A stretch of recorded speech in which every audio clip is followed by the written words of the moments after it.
We live? We are live. Sup, Shredders? My name is Logan, aka Spiderhands, and welcome to an SB $5 song reviews live stream number 34, I think it is today, where we listen to the songs you send through via Ko-fi. We review them, whether they are through Spotify or YouTube or anything else. And if we switch over to here, we've just got the usual track on the screen now. I've been mentioning this in the channel a little bit. I'm using a new webcam, and if I'm honest with you, I've got a few new lights and stuff like that. I'm not really sure if I can improve the quality of it. It's something I'm still kind of working out. You'll notice there's a little bit of kind of fluctuation and kind of weirdness going on here. Part of that is because I don't think that, like, I've had a camera where like the white balance has just been static for a while. With my old camera, what I would do is I would have really kind of weird, a lot of weirdness going on with the face. Like I'd look like kind of flashed and stuff like that, or flushed, because the camera would think that I needed to basically it would need to fix what was happening with the brightness of my hoodie in order to get my face working the way I needed to, and then my face would look weird. So I think I'm just embracing the scuffedness now with these. Like, we've still got, things are fine with everything. It's just a different camera, but I'm hoping that the plus side is I won't need to change the camera batteries midstream like I have in the past. Then it also means that theoretically we can stream for more than like a few hours at a time if we have like an end of year big live stream or something like that. Hello, Elvin. How are you doing today? Welcome to the live stream. We're saying, what's up? It's been a while since I got here in time. Absolutely. It does seem like it's been a while, but hopefully you're doing well. Hopefully things are going well for you, Elvin. I don't think there's any other news to report. There's a bit of stuff going on with the 5 reviews at the moment. I've got 2 more Patreon reviews to do before the end of the month. What? What is happening there? Wow, what the hell happened there? What was that? That was spooky. That was very, very, very loud. Is my GPU cooking? That was crazy, dude. Can I fix that in post? That my GPU went. No, we don't want it. Whoa. No, we want to adjust that stuff. Welcome. Can I? Yeah, there we go. How loud is that? Yeah, okay, I think that's fine. Sup, Rick Slow, welcome to the live stream. Hopefully you're well. Just getting my my computer to do what it needs to do. That's very weird. Can I adjust that? Fan speed, 71 degrees. Yeah, it should be fine. Oh, I can set a manual speed now. Awesome. That's fantastic. I'll set the fan speed at 50 for now. That should be fine. That should keep it nice and cool. Yeah, there's no other updates for the channel. Let's just get the Patreon stuff done. I wanted to get a video, like a Sunday video, where like I Googled a musician and learned more about them and made a video out of that. That's probably going to be next Sunday because I've spent this week figuring out the new webcam, but that should be good. That should all be good. The mark of a man is whether or not he instinctively reaches for the cup via the cup or the handle. Although when you've been playing guitar for 20 years, you don't really feel any pain in your fingertips, so it doesn't really matter after a while, does it? Anyways, hopefully you guys having a good weekend, taking care of yourselves. I am reading the chat and paying attention to stuff. Definitely, so good. We'll do some music news, eh? We like our music news. We like learning about what's going on in the music world. We haven't done music news in a little while. The GPU is burning, apparently. That's not great. That's not great that the GPU is burning. I have questions about that. Opera says GPU is burning. Why is the GPU burning? Oh, okay. Is not usually dedicated to NVIDIA GPU. Okay, I'm not. That's all right. It'll be fine. We'll be fine. I doubt my graphics card is doing anything too severe, you know. Right, music news. That's right. Music news. Okie dokie. Billboard music news. Let's figure out what's been happening in the world, shall we? What has been happening? We have got Lisa. Oh, hang on. Can we make it big? Or is it going to be weird? Oh, yeah, it is weird. Yeah, it's weird because it doesn't increase stuff proportionately. Lisa Blackpink debuts new song Moonlit Floor at Global Citizen Fest 2024. Moona covers Chappelle Rowan, leads free chant for all things go fest. Dionne Warwick can't relate to the Sabrina. Yep, can't relate. That's okay. That's cool that they can't relate. It's cool that we're being fed their opinion in a newsfeed. Ye announces new album Bully. Debut. Is it it's debut, isn't it? Debut. How do you say debut? Debut. Debut. Debut. Debut. Oh, so it is debut. Cool. I thought it was debut, but it's debut. That's cool. So Ye's got a new album coming out. Oasis teases upcoming Live 25 tour announcement. Loud and Live Festival cancels Friday performances during the hurricane. That makes total sense. I'm glad that people were not doing a concert in the hurricane. Sup, Blue Dinner Box? Welcome to the live stream, by the way. Opera GX is too fancy for me. Yeah, no, I feel you. I have it because I like the fish. I do like the fish. I think the fish are quite cute. I like how they swim around. They're very, very adorable fishies. Camila Cabello wears daring ski mask. Okay, now playing Japan event hosted by Japan. Sabrina Carpenter, short and sweet, certified platinum. And that was Billboard. Rolling Stone. Have we got any news in Rolling Stone? Francis Bean, Cobain, and Riley Hawk. Welcome, baby boy. Great. Congrats to themselves as parents. Francis Bean, yep, again. Watch David Gilmour play a stunning, comfortably numb at World Tour kickoff. Another World Tour. That's cool. It's great that they're continuing to make music or continuing to play the music that they made. People enjoy that. Louder Than Life cancels Friday shows due to remnants of Hurricane Helen. Yep. Bright Eyes cancel remainder due to Connor Oberst's vocal issues. That's a shame. Singer has developed a condition that is exacerbated by excessive singing, requiring both treatment and recuperation. So again, it's very good that they're taking care of their voice. Is the live stream live, by the way? I'm just checking stuff out here. It is good because like I have moments where I think, is it actually live? That is a horror for me. Is that it's happened a couple of times where I've thought I was streaming and then I wasn't, and then I've had to re-upload stuff, and that's been kind of ick. York teases cornucopia concert, film at Climate Week. Chappelle Rowan cancel. Yeah, health. More stuff on P. Diddy, Sean Combs to be just disgusted by. Stay at Prince's Purple Rain House with Wendy and Lisa as your hosts, and Billie Eilish relinquishes control on Birds of a Feather video. Great. Well, not great. Not all of it is fantastic, especially not stuff for P. Diddy and such, but you know, that's what it is.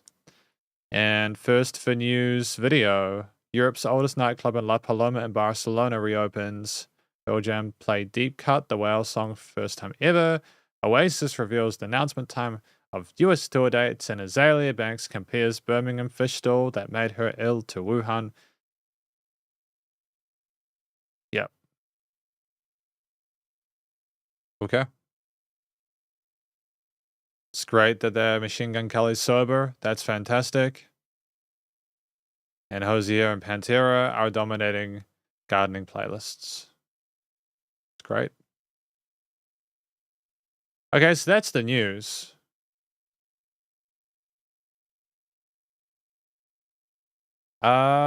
What should we do? What should we do for the rest of today?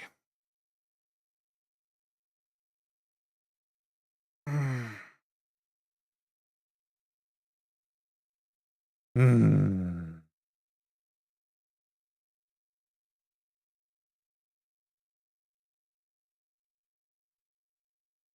I don't know. We've done the music news.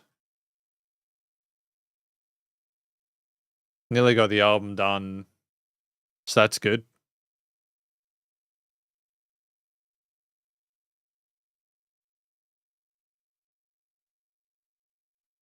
Yeah, I feel like we're in a good place.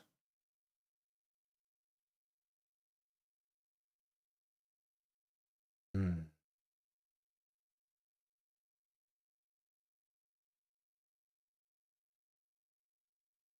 Don't really have much else. I don't really have much else to talk about. Um, I haven't found any new music recently that I'm particularly fond of.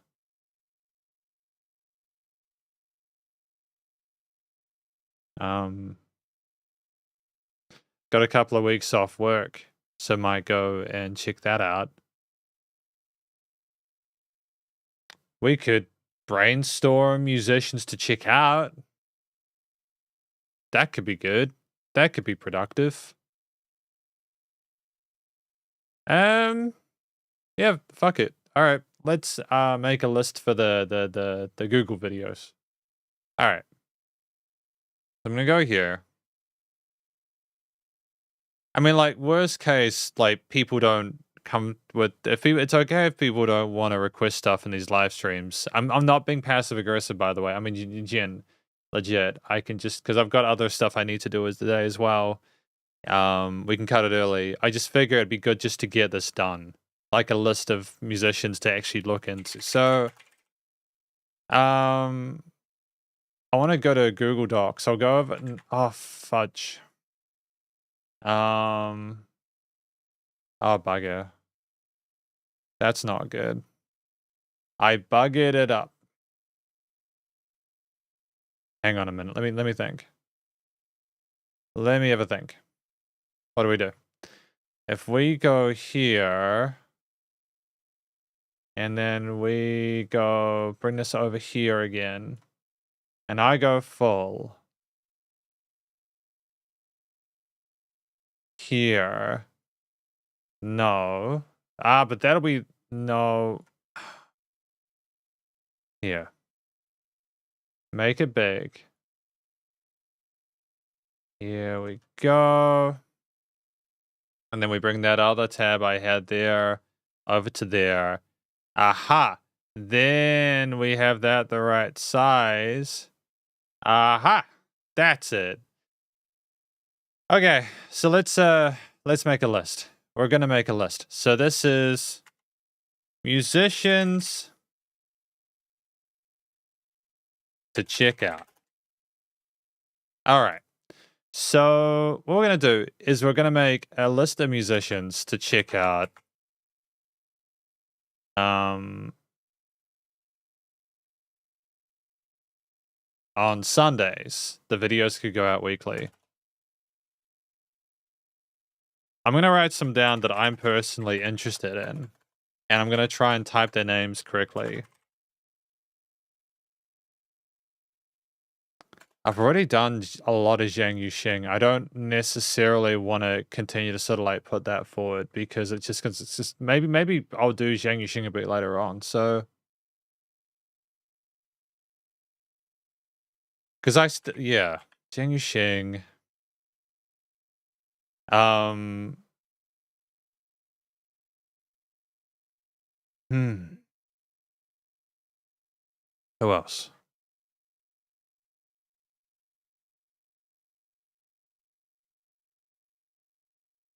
Um, hmm.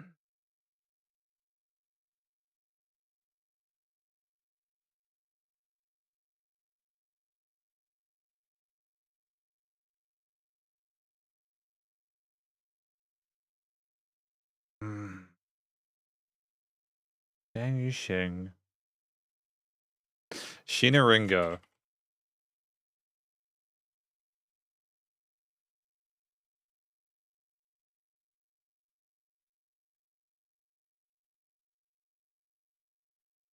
Hmm.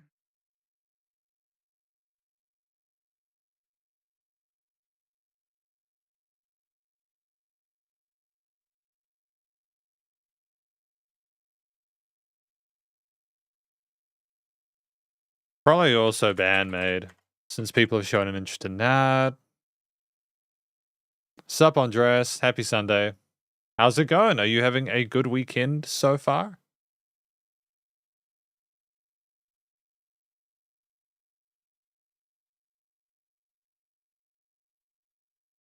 I'm making a list of musicians to do videos on. Probably also Wu Bai, to be honest, because like they they're fascinating to me.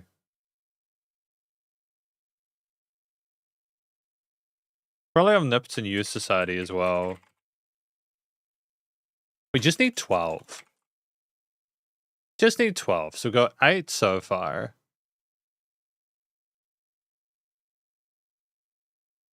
Who is that? There's a musician I'm thinking of, quite a famous Japanese lady singer.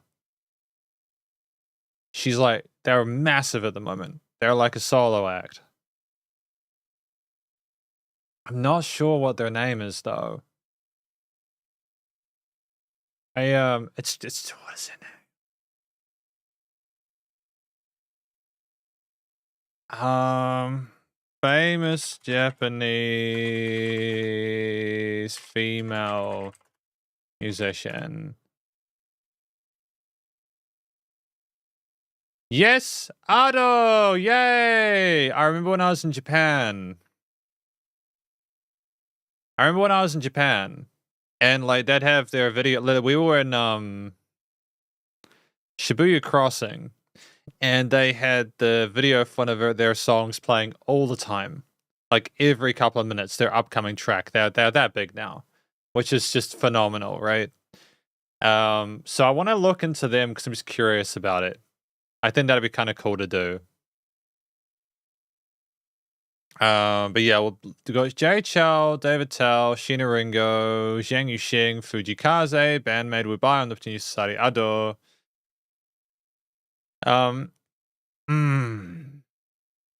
Three more. Yeah, I want to do like an individual video on each of these musicians. Just to learn more about them, as people have asked me to review their music, but I feel like it might be good to kind of approach it from a slightly different angle. I think a main criticism of music reviewers and, you know, reaction channels is that a lot of people think that they try and learn about they react to the music, but they don't listen to it again. They don't really give a shit outside of like making the video.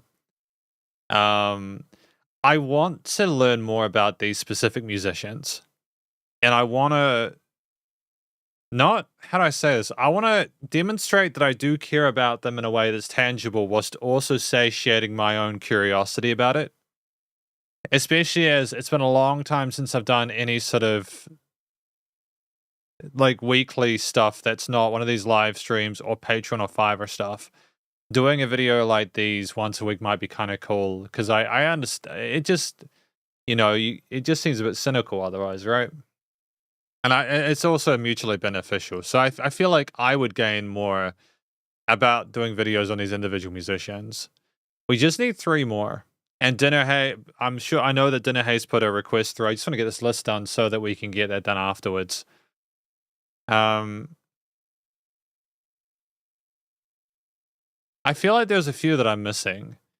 And I feel like cynically I could go through the channel and find like musicians that are like that get a lot of views, but I mean I'm genuinely curious about Bandmade. The Warning is another one. Like I did a video recently where like the Warning and Bandmade, they did a collaboration, that got a lot of views. But I don't, if I'm completely brutally honest with you, like I'm not necessarily massively I don't like the Warning as much as Bandmade. And I don't feel like I'd be being genuine if I made a video about a musician that I wasn't as interested in. I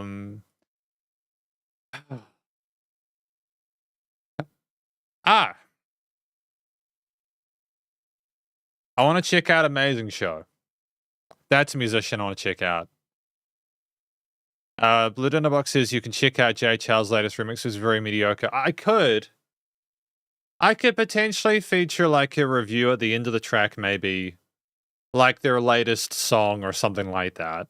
I could do that just so that like it's evergreenish kind of content, I suppose. It's like the most recent video of that time. I just want it to be specifically more of an individual focus and a bit more substantial than like, oh, I've listened to a song and I'm talking about it. I want to show an interest in it and actually try and make a video. Because I feel like it's very easy to just make what people want and stay in your comfort zone, but to try and do something different can be good. So, amazing show. 2 more.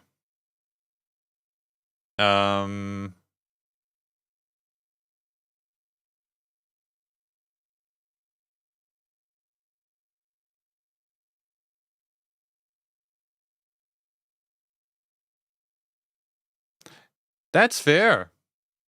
That's it. So like I have an incredible amount of respect. Oh, you know what? There was a Yola. I think it might be cool to check out Yola. I've been shown some music from Yola recently, and I like what they're doing, and I think it might be cool to sort of check that out and get more of a feeling from that.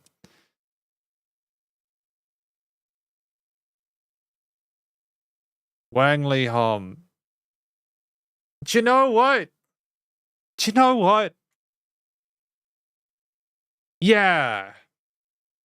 I think we'll do Wang Li Hom because I feel like I need to give Wang Li Hom a decent. Oh, there we go. Yeah, we'll do it Beyond as well. It's not like it's not a Discog video. Just to be clear, it's not like a big video. Just because at the moment, um,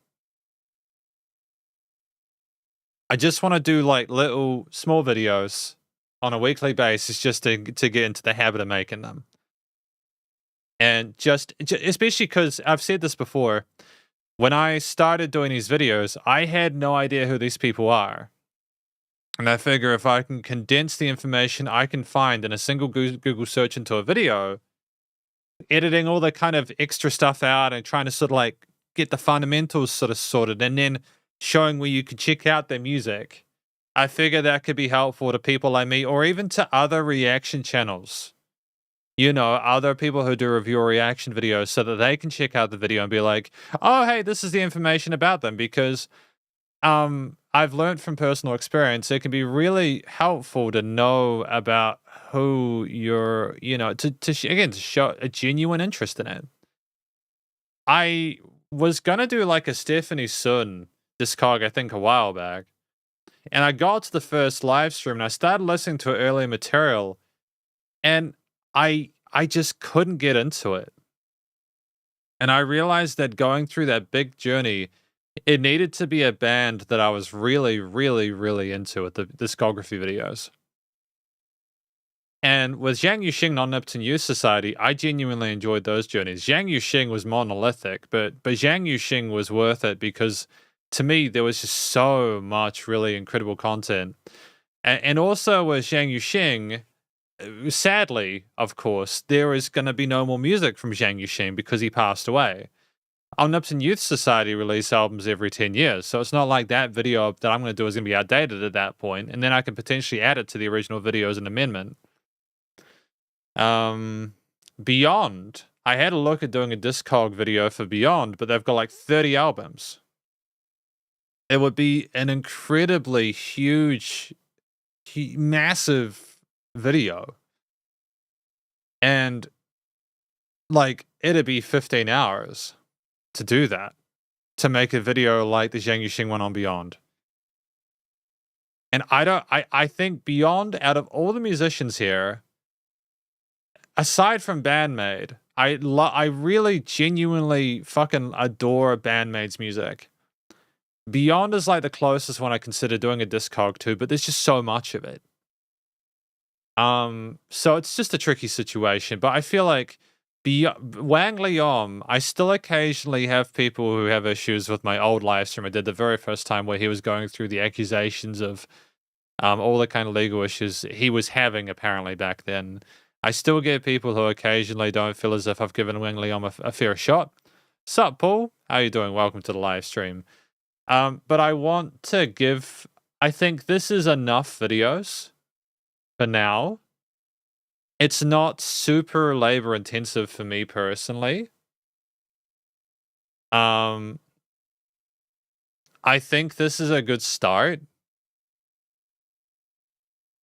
These aren't going to be super high budget, like big effort videos, but I will be I'll be putting effort into them. I'm not going to act like I don't give a shit, because I do. But I would just like these to be, if I made these videos, like probably, I don't know, like 20 minutes, nothing too wild. And I could even potentially like turn them into like a seasonal thing. So like I might even do like a set of 10 or 12. You know what I might actually do is like, what I could do is I could do them in batches of 10. And I could like do a video each day during the holidays that I have between, because in New Zealand we have term holidays, right? And I could potentially like record one each day and then edit them through the term. And then that way the editing style would be the same, the recording style would be the same. And then I could basically make like a big version of all the ones in like one season at the start.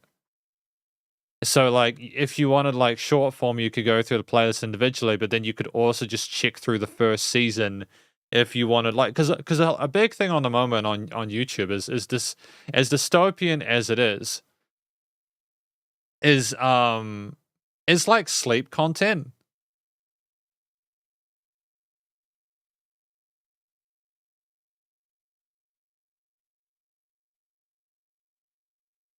Oh, for sure, Alvin, absolutely. Yeah, I mean, I wanted the way I want to frame these videos. My idea for it is it's literally just from the perspective of someone who is like, what is this musician? Who are they? What do they do? And so I want to do it like I'm going to Google the musician and I want to make a video where I go through that stuff in that first Google page and like summarize it and go on a journey with that and edit out all the filler so there's not repeated stuff.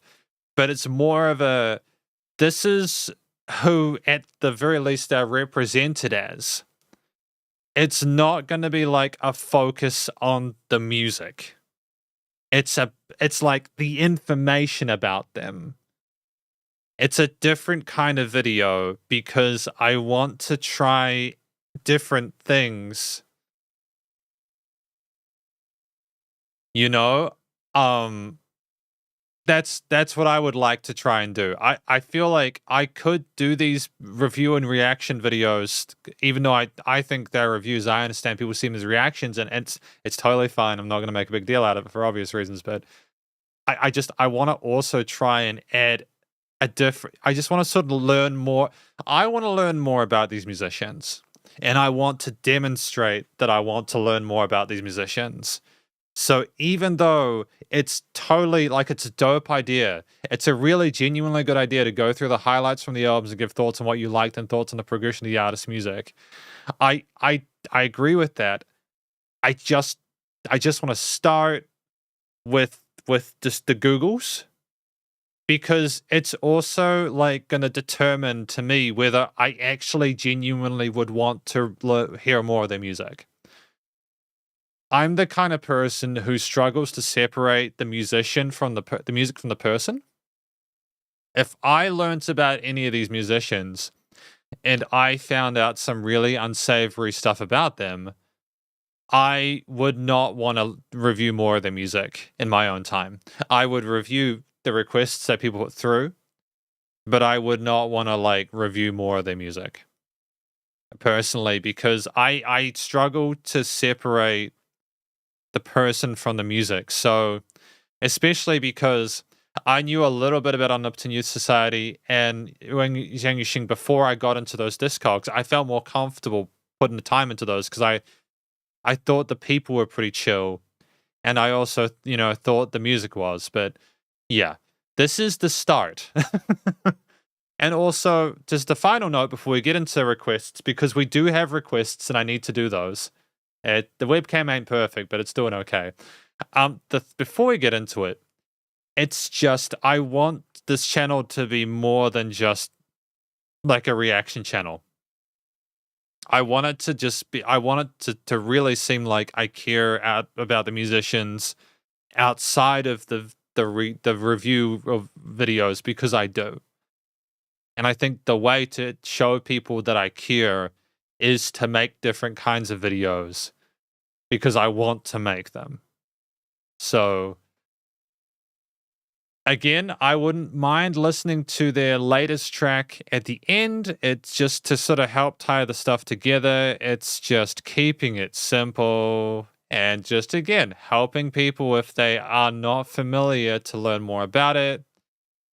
And see? Exactly my point. Not that it's any of my business or my place to judge. And I'm going to be a whole lot more careful about it after last time, because when I said my thoughts and I got told off by people, right?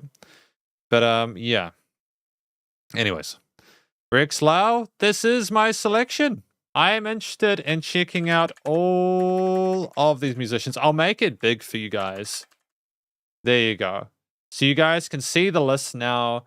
These are the musicians I want to check out. Paul7931 asked about Yola. Yes, I just think Yola is a really cool musician. I want to check out more of their stuff. I appreciate people showing me their music. But thank you, Andreas. We have got 3 in the queue, I think. So we're going to get into listening time. Thank you, before we get into it, for your input. I'm really glad that I talked to you all about this. It's been really helpful. And I think just this is why it's important to just talk and figure stuff out.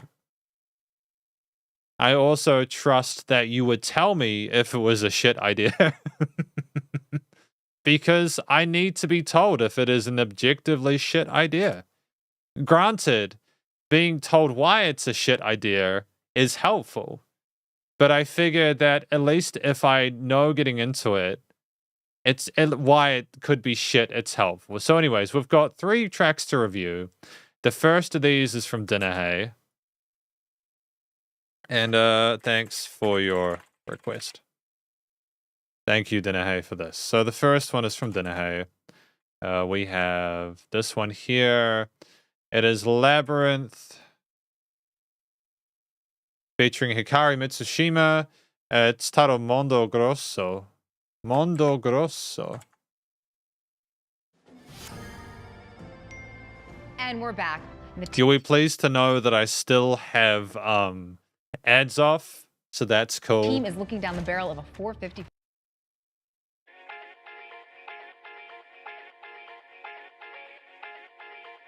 It's gorgeous, man. So this is from Dinnerhay, and this track is titled Labyrinth, Mondo Grosso.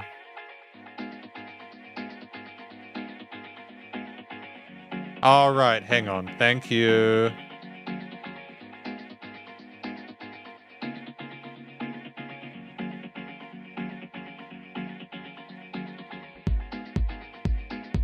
We'll take the gauntlet.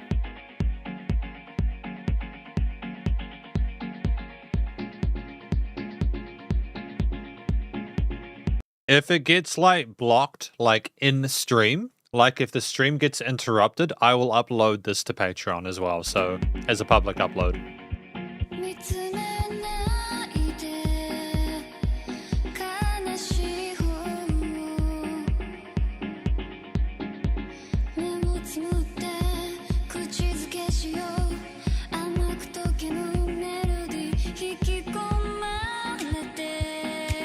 It's gorgeous, man.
love those strings and the keys here, man. They're gorgeous.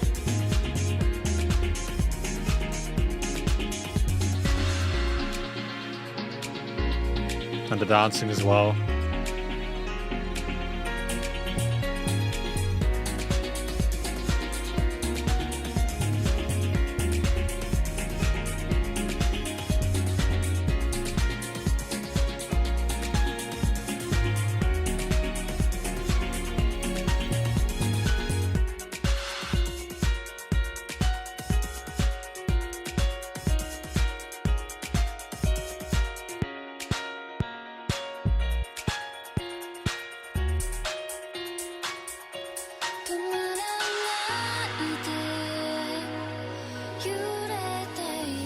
So misty sounding with those reverbs, right?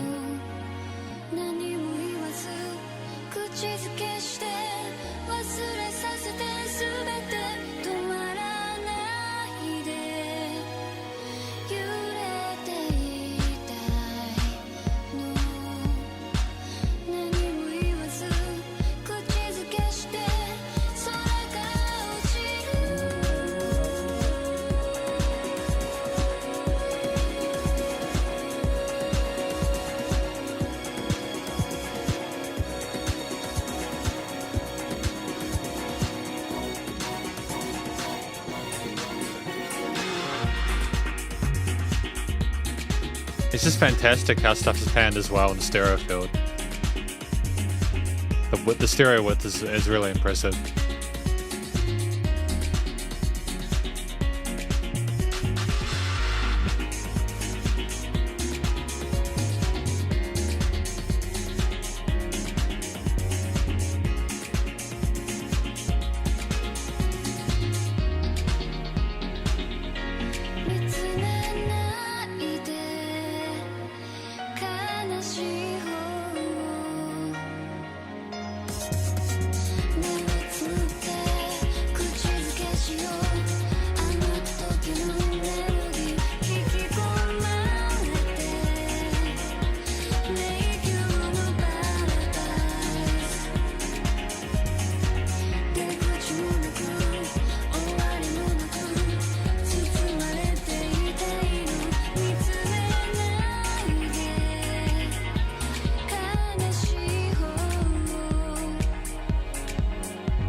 All right, so that was Labyrinth, a track from featuring Hikari Mitsushima, with music by Shinichi Osawa and words from Atsushi Yanaka, from Labyrinth.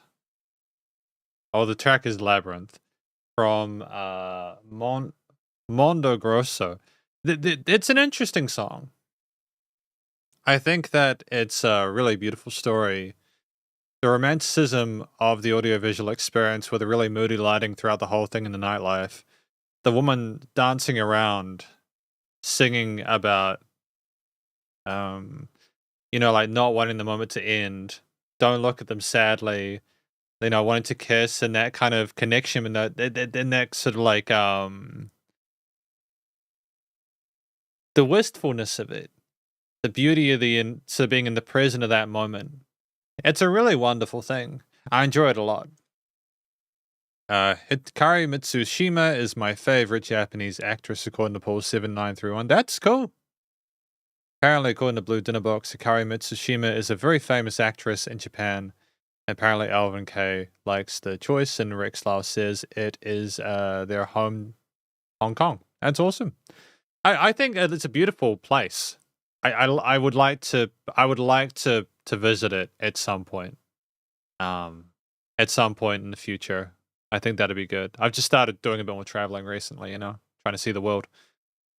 The vocals are tremendous. We have the fundamentals covered in regards to vocal technique. The melodies we have there are fantastic. We have dedicated signature ones per part. And we also occasionally have like these reverb tails on them as well that kind of help it sort of amalgamate well with the mistiness of some of those synth and key layers and the strings, legato feel of the strings. We have presence because of the range we're in. And it's just a really elegant performance there. It's not super in your face. It's endearing, and it suits the feel of the lyrics well. It has some really interesting uh, instrumental parts within it, from the drum kits with the variety of different 8th and 16th note patterns there. The really kind of unique tone to the kit as well. It's so fresh sounding without being abrasive. It's active and energetic, and there's lots of little ghost note passages with like a chord note accent throughout a lot of it. That is really groovy, but like not too over the top. The bass line is pumping, and it's very well niched in the frequency spectrum and in the arrangement to an extent where it's very palatable without, like, it's definitely got that body to it, and it suits the drums well. Doesn't interfere with the vocals, but it also doesn't ruin the feel of the strings and the piano. The keys, when they come in, are gorgeous and they're pristine and they glow and shimmer in the mix. And I love the classiness, the elegance of not overplaying. There's pocketing relative there, but we highlight some of the extensions, notes maybe outside of the traditional triads there. And it's enrapturing in part because of how delicately it dances alongside the strings there. And more in the midsection, never going too high, allowing the strings and vocals to sit on top. As a mid-range element, the strings with their harmonies, they really do add a sense of, again, that romanticism to it there. That full bore feel there, going along with the flow of the strings there throughout the track as Hikari Mitsushima dances. It's wonderful. The theme overall, with the choice of different, with the variations in the structure of the track there, but with a verse sort of chorus kind of feel that's predictable and that you can follow along to. It does. It's again like it's contemporary and works well in the club. It's got a low key ambiance there. The refunds kind of sounds like nightlife. The strings and pianos illustrate sort of complexity of the situation they're going through, even though the softness and sweetness of it lets them know that they're in a safe place. That's quite good. And again, the bass line is just pumping there. It's just nice and full bodied, and it's very sophisticated, and I enjoyed it. The studio recording, mixing, and mastering is tight. No complaints whatsoever about that. Professional grade, vocals, strings, keys, bass, piano, everything else nice and niched and freak spectrum. It's stereo field and nice and loud. Bit of pumping because of the side chaining, but it's all good. Thank you to Dinnerhay for putting that track forward. Labyrinth, Mondo Grosso, featuring Hikari Mitsushima. That was awesome, man. Really stellar piece. It's a great one to start with. We have Alvin K next.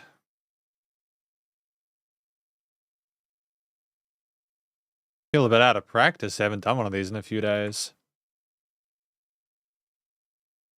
So this one is from Susumu Hirasawa. It's titled Venus. This is again from Alvin K.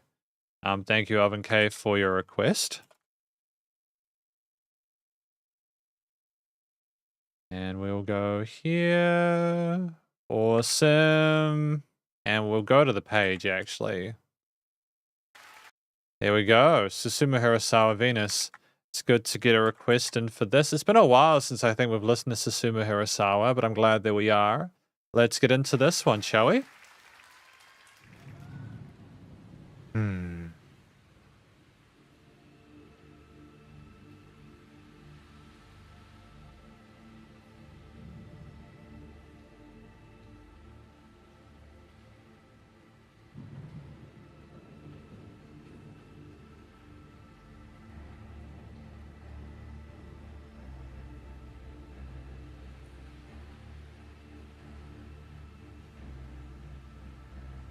And those strings, though, man, the gravity of those.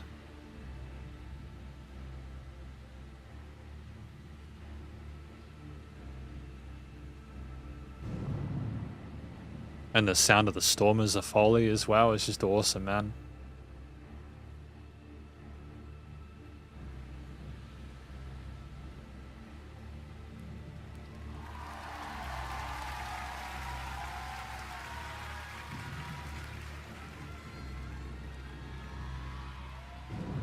What is he pulling out, though?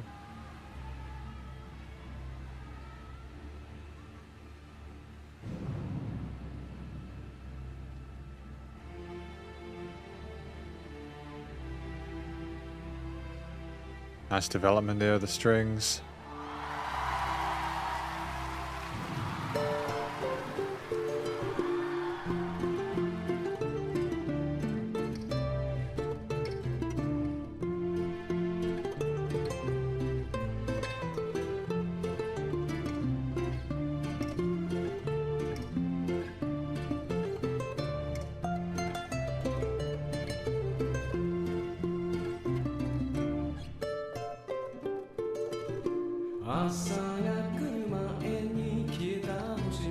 This is probably my favorite Susumu Hirasawa song.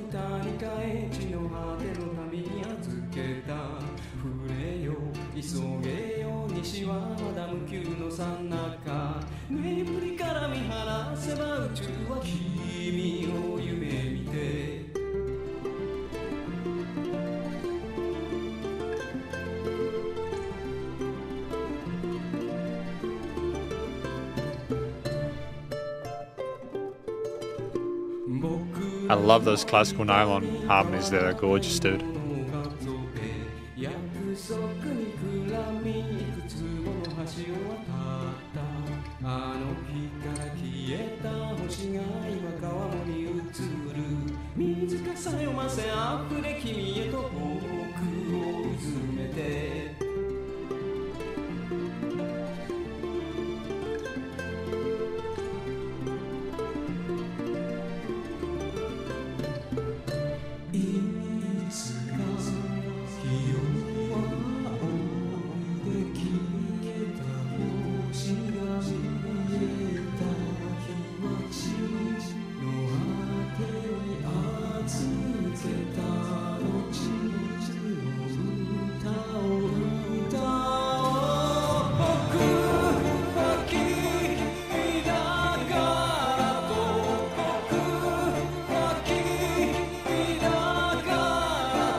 I suppose those are cajons in the background, right?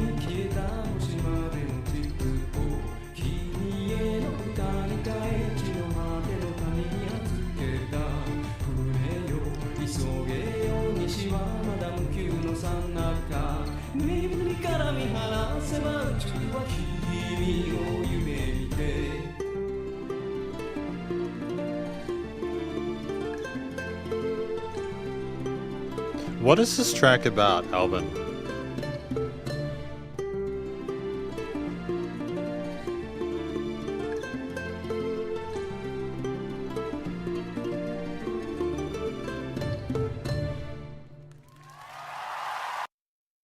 It's charming. Like, it's a really fantastic track. That is Susumu Hirasawa with their song titled Venus, the live version of it. I'm not sure what it's about because I don't understand the language, but I think that the way it was sung was very caring and respectful to what was going on with the guitars. It was more sort of like a olden times classical set where we were approaching the almost like a person playing a lute telling a tale, and then there was like an interval with the twin guitars going and playing harmonies with one another. Then we would sort of come back into that and continue forth with was sort of like building that up again, and it's great. We go with that back and forth between the vocals and then the twin guitars with like a backing fingerstyle part, with behind the main sort of vocal stanzas, solid vocal technique, like a lot. Like, how do you?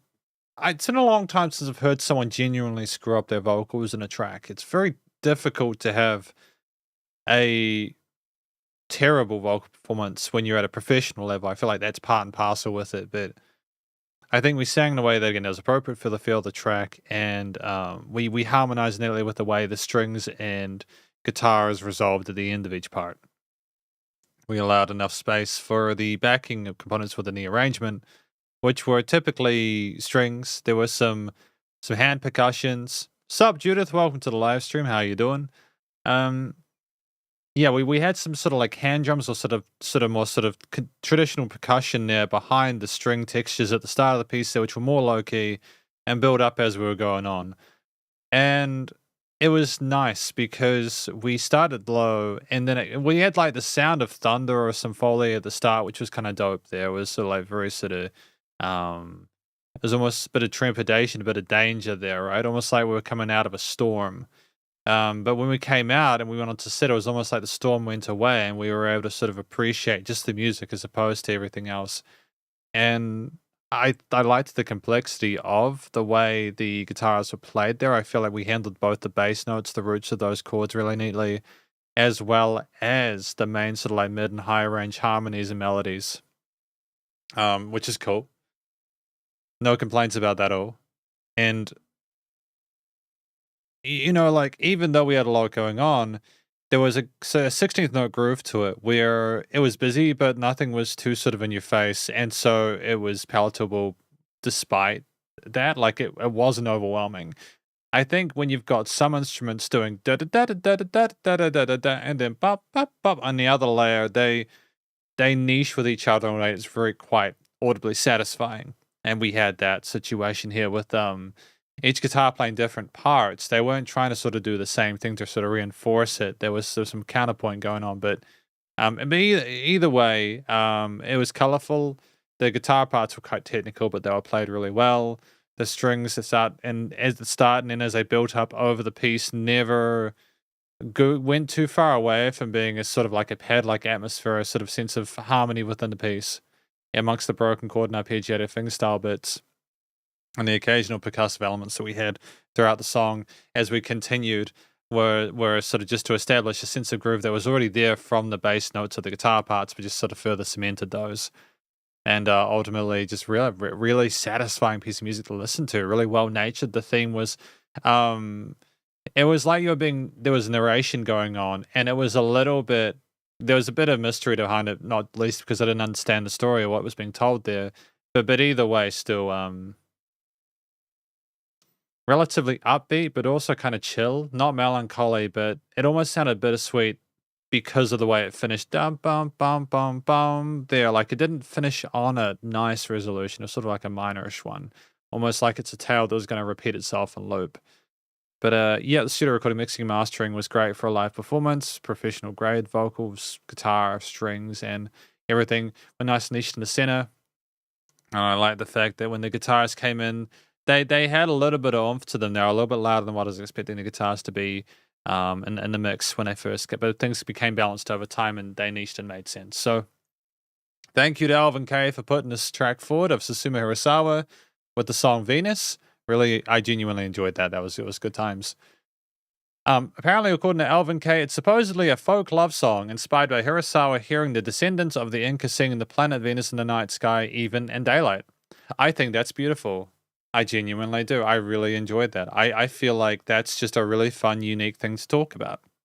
And with what my experience of Susumu Hirasawa, you don't typically get some more sort of like everyday-ish kind of stuff that is discussed. But when you do, you appreciate it when it's there.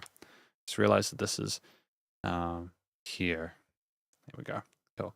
But thank you, Alvin, for that explanation as well. I really appreciate that. Rex Lau says, would you like listens some special but you might not like? We are here to listen to the music you are happy to put forward, Rex Lau. It's okay to put music forward if you think I might not like it.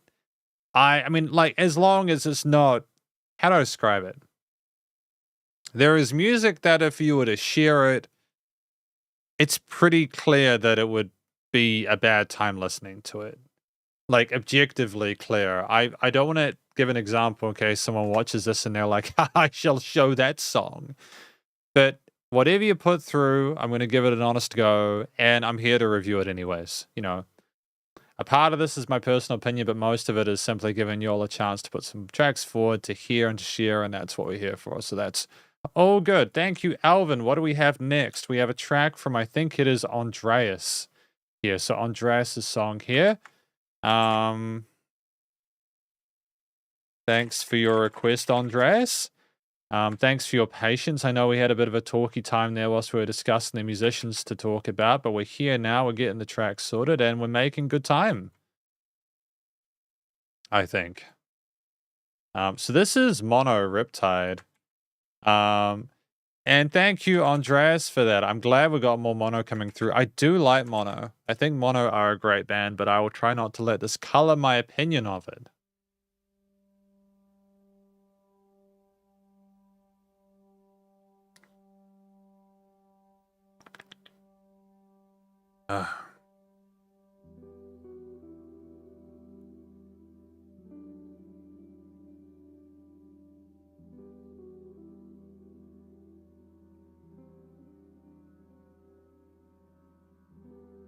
I like how subtle it is.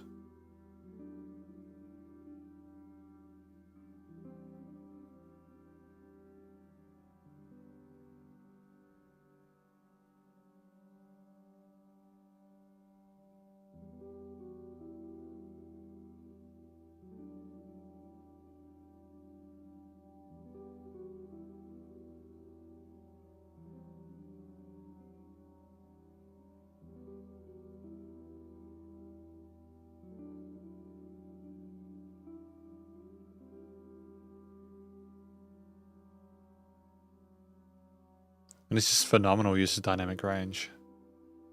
If it sounds quiet, it's because it is.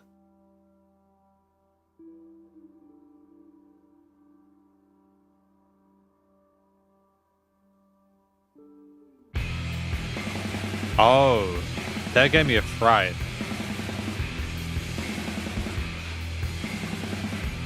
That was impressive.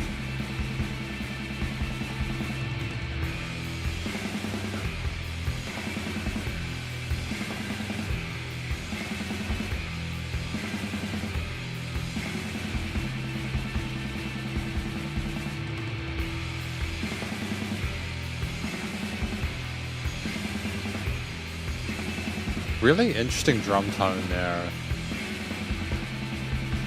Like, they're kind of scratchy sounding snares, but they work within the mix.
I mean, it's like a similar motif that's being established throughout. But it never, because of the ways, different ways it's represented, it never overstays its welcome.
It's great use of those octaves on the guitars, those octave chords.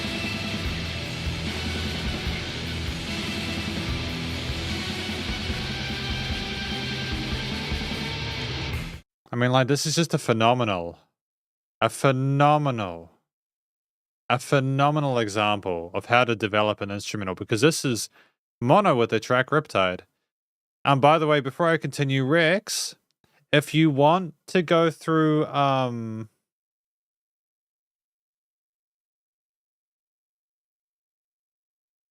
I'll just put this in chat here just while you want to submit a track, please go to Ko-fi via the link description.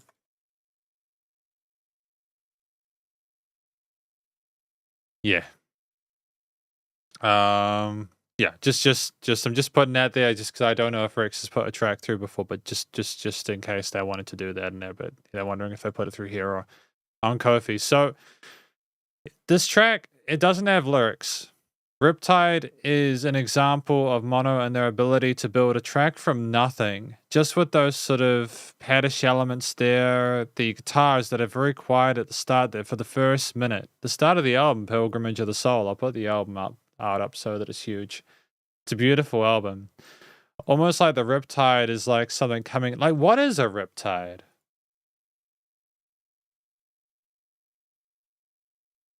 Riptide definition is an extremely strong, unpredictable current that flows across another. Okay, so basically, yeah, I totally get that definition and how it applies. The track goes from being very soft and subtle at the beginning to like continuing to evolve as we go through the track. And it just gets to a point at the end where it's voracious. It's incredibly in your face. And even when like you have those 16th note snares alternating in the earlier third of it, after it gets heavy, it just comes in and smacks you in the face with how heavy it comes with the guitar, bass, and drums. It hints at that there's going to be more, even in those earlier stages. I wasn't expecting it to come in like that at that minute mark, primarily because I'm so used to kind of being held through a lot of these tracks where like you kind of go, oh, this is a certain amount. It's indicating that it's going to up its intensity at this part. But we didn't have this with this song. This one just kind of kicks you in the teeth and expects you to take it. And, you know, granted, it's a very pretty beginning. There's nothing weird going on with the sort of major minor sort of intervals going on there, the little kind of lady thing. But when we have the scratchiness of those overdriven distorted guitar tones mixed in with the drum kit, that all of it just sounds like it's sort of like recorded in a room where it's like it's gritty and kind of dusty and grimy, but not in the way where it's disgusting. It sounds like it's just incredibly raw and it's in your face and it's cutthroat.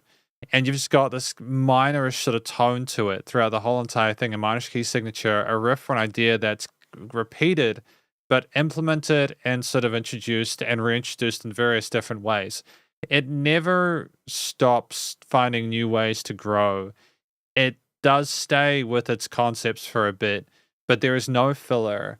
And the way that we played the range of different 8th and 16th note grooves on the drums there with a mixture of different sort of cymbal kick and snare patterns.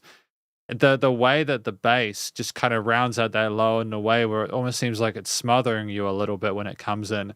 But just the guitar with the throatness of it, and it's never too sharp or abrasive, but it's just there's a real kind of almost glitchiness to it there. There's a weird sort of beauty to it later on when you get the octave chords, especially in that later half. And the shame about a track like this is while I have a 5-minute limit on this, I also really appreciate that they can definitely do a 6 or a 7-minute track. Mono, they know, as I've said several times, they really know how to get you from A to B in a way where you don't realize where the time has gone.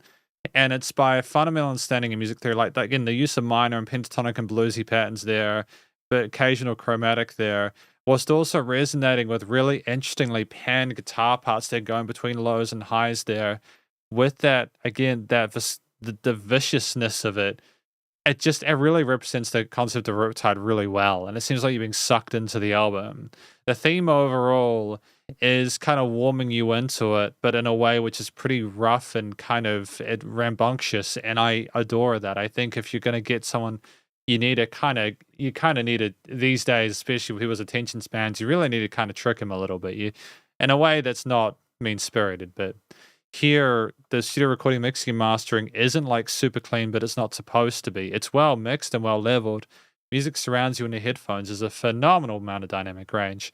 It's nice and loud without pumping, and I don't think they needed vocals in order for this music to be meaningful. They just had a direction they were comfortable with. They established the ambience and atmosphere, and they just went forward from there. So thank you to Andreas putting it through this track, this request for Mono Riptide. I genuinely appreciated it. It was really cool. It was really cool. I'm glad that I sorted out what a Riptide was. That was really, there are just certain words that I just miss. The New Zealand educational system, to be fair, is not necessarily fantastic, but I always could have shown more an interest, to be fair. But that was Andreas's track for today. We have one from Judith now. Apparently, Paul said, I went to see their performance last year and left a deep impression on me. I can imagine it probably would have. I can imagine going to something like this would be pretty intense, but I adore that. I think that that's a beautiful thing, because you'll want to connect to the music, right? What's the point otherwise?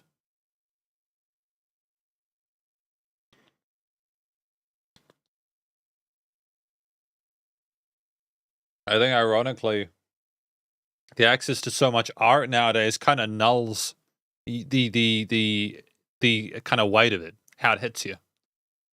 And so it's a really special situation, I think, when you can get that moment with it.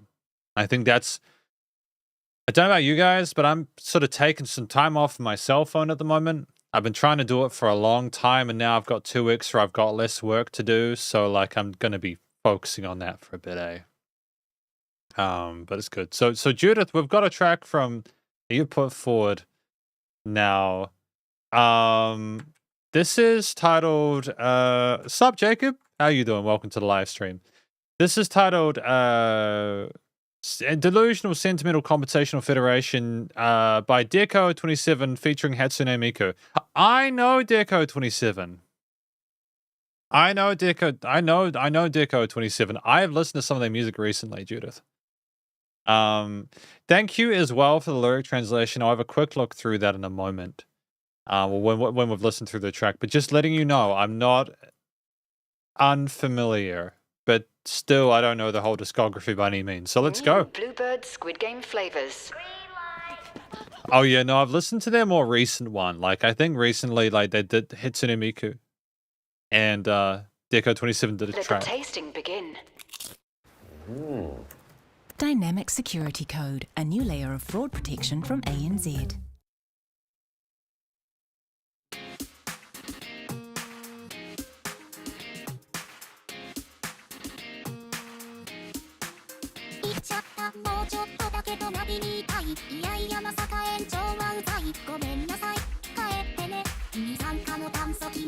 I do like my Hatsune Miku.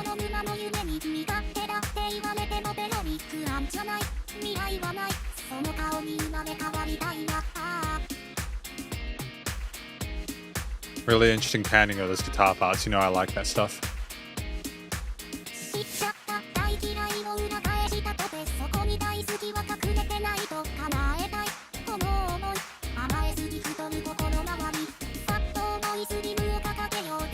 Oh, you can go all the way out here now. That's awesome.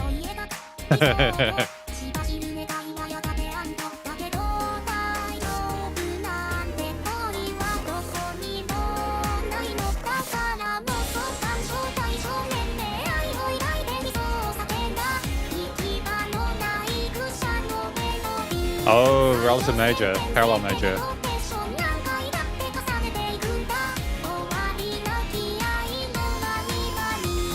Are there...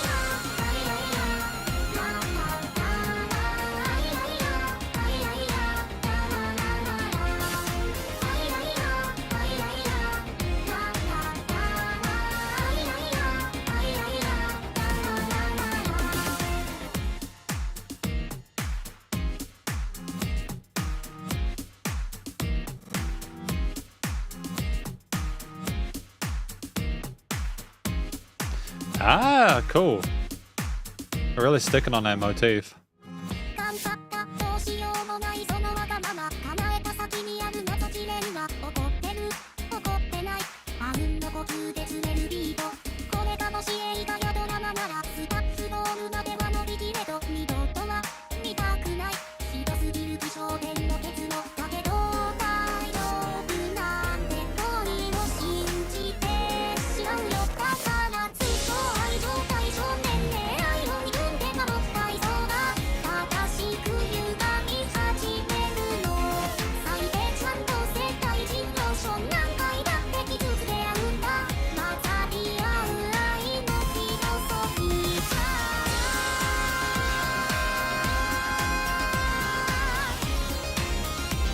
Great use of the synth solo here.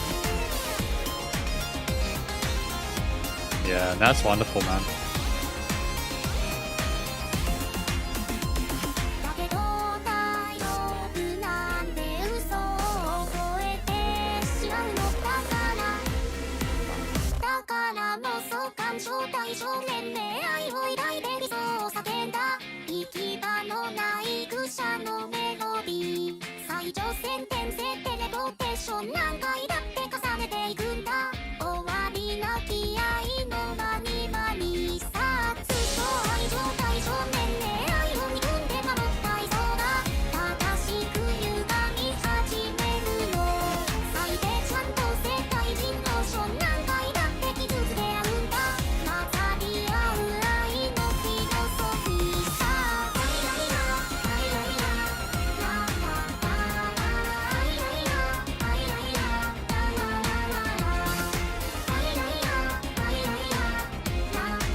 It's got an intrinsic groove to it, doesn't it? I mean, clearly, you know, but...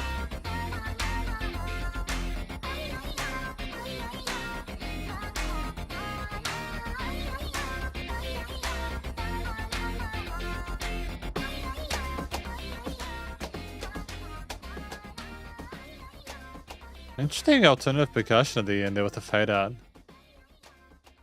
Like, just to introduce a new drum layer when you're fading out is like quite a unique thing.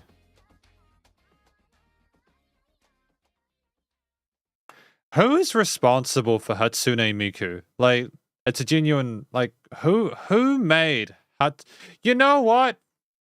You know what? We're adding Hatsune Miku to the list. We're going to the list. We're adding Hatsune Miku to the list. I want to learn more about Hatsune Miku too, as well.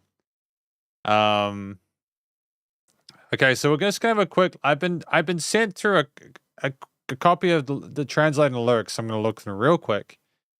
Because I don't usually look through lyrics as part of these requests, but I'd still appreciate having a bit of access to those just for a quick look.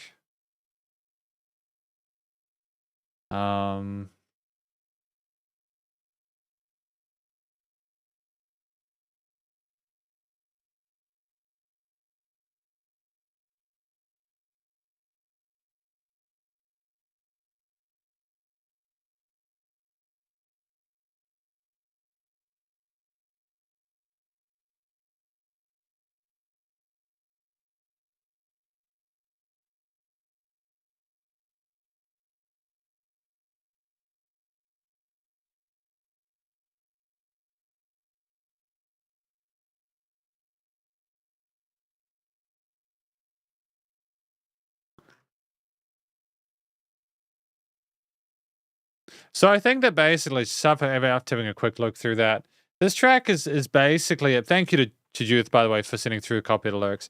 Basically, or the translations of the lyrics, but effectively, it's a song about looking at love, the way we express ourselves, and kind of wondering whether like it's actually real, whether we're just delusional, whether it's just all kind of made up. You know, like what's real and what's not.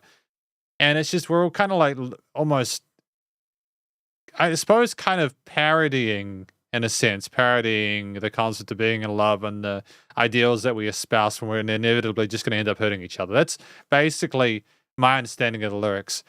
It's pretty heavy stuff for Hatsune Miku to talk about. I got the impression now it's super upbeat and kind of like bouncy, kind of dancey, kind of happy kind of stuff. But I know very little about it, which is part of why I want to learn more about Hatsune Miku. So that'll be cool. I'm looking forward to doing that. But I understand they're like a Vocaloid kind of thing. So yeah, they can sing. They should be able to sing their voices tuned to notes. So that's fine. That's well handled. I thought they handled that really well. The actual performance there, the variety of different vocal melodies is fantastic. Great range there, great position within the frequency, within the track's arrangement. No issues whatsoever with the way that was done. And I thought the legato parts, and also like there's almost sort of synthy texture to it, made a sense with a lot of the synth layers within the piece, and made it even more of a great foil for the synth lead solo that we had later on. So. The track itself, 4 minutes 28, is well fleshed out. We've got a lot I feel like at the end we could have potentially. No, we needed that fade out then with the alternate percussion. That's fine. Effectively, the track had the content for 4 minutes. It was made up of a mixture of different guitar, bass, drum, synth, and pad parts there, and the vocals were the icing on the cake. The track had fantastic sort of like the transitions between each of the components were well structured. We had plenty of time to speak our truth with the storytelling without oversaturating the vocals. We had more stuff to win on. I feel like we developed the track more so as it grew, as it evolved. Like if we compare different parts of it.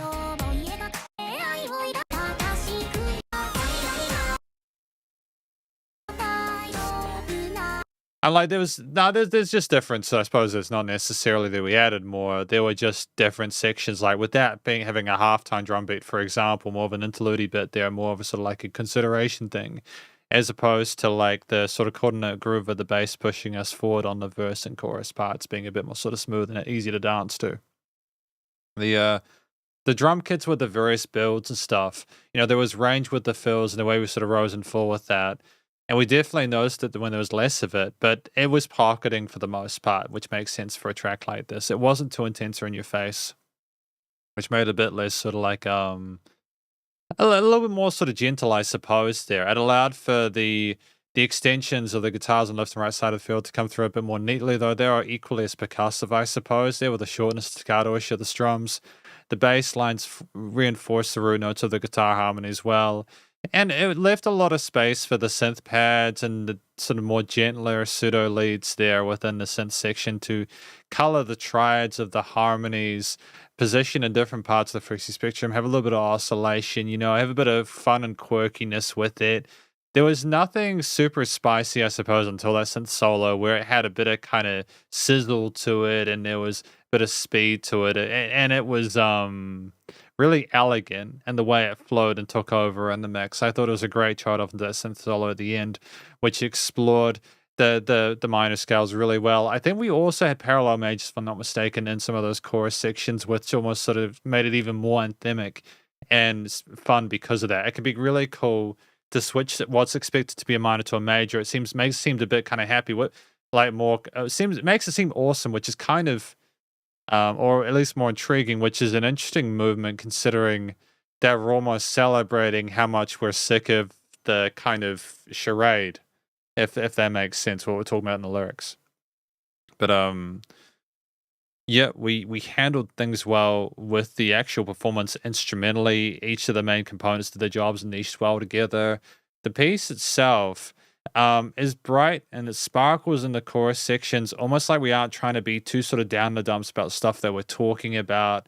Even if there are extensions, they don't try to sort of complicate the feeling of the track too much. It's just more of a track you head along to and sort of enjoy. And there's dynamic range to it where you take some time to sort of think about stuff and then you get back into enjoying the more sort of intense hook and halftime interlude sections there with the fuller kind of mid-range. The studio recording, mixing and mastering was commercial grade there. Like it was wonderfully handled there. The vocals combined well with everything else within the mix, with the guitars going side to side in the stereo field there being really interesting the way they went backwards and forwards. That was kind of cool. And it was a track where I think they were just trying to be really sort of clever about the way they approached it musically. There was, Judith says, I particularly like Deco's lyrics writing. I do too. I thought they were really kind of special, and that it was definitely it was quite intellectual. It's just a state where I feel like that if they'd been told to nose either way, it would have seemed a little bit disingenuous. So they did well writing the fine line in regards to the harmonies and thematic musicality of it. But no complaints about it whatsoever. Really enjoyed listening to it. Thank you to Judith for putting forward some Deco 27. Yeah. It's definitely, the new song was on fire for sure. There was this weird stuff that was going on where people thought that one of their tracks was like over sexualized or something like that. I'm not quite sure. Like the second to last one from Deco 27, they weren't happy about that. There was like some drama or something, which is a shame. But also, I get that people are very protective of certain musicians, But that was Judith's request. We've got one from Paul now. This track is titled. What is it titled? It is titled. I'm not sure. We are going to find out, though. Thank you, Paul, for your request. I appreciate it. We've still got a few more to go, including from Alvin. Thank you to Alvin for your request. I appreciate that. Thank you to Blue Dinner Box as well for mentioning that Yamaha made the software. I appreciate the clarification there. Paul also says, I remember that Hatsune Miku also held many offline concerts, and I liked her songs for a while. Yeah, I mean, I like her songs that they made and how they get played. Right, thank you. Yeah, I was talking about Rabbit Hole. Yeah, I think I was talking about Rabbit Hole. But yeah, there was some people that were getting kind of salty about it because people have opinions on the internet and stuff like that. I mean, you're talking to someone with opinions right now, right? How slowly peanuts Paul7931's put forward Percival Schuttenbach Wild Hunt Live Middle Saga Ladies of the Woods. Let's do it, Paul. on the sky, they don't get any better. Stop.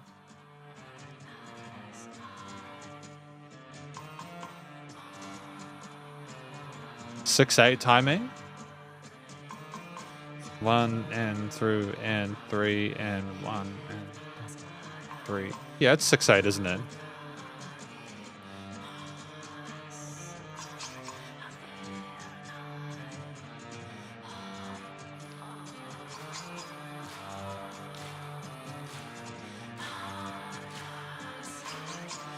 It's kind of creepy with the whispering though, right?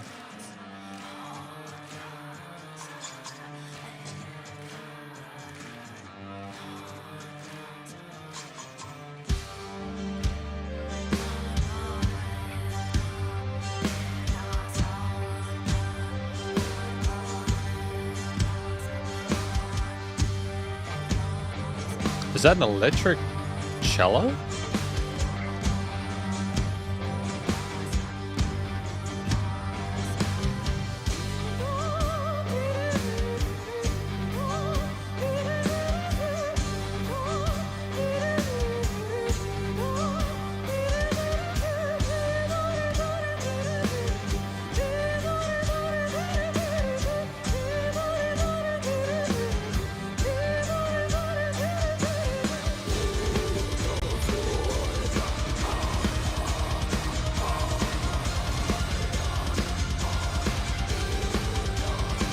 Ouch.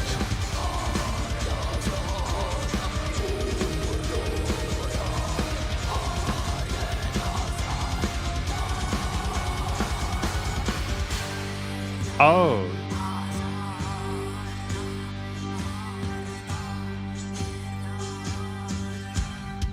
It's really interesting the way they've treated her vocal fry and the growls and stuff like that. I thought it's done well, don't get me wrong.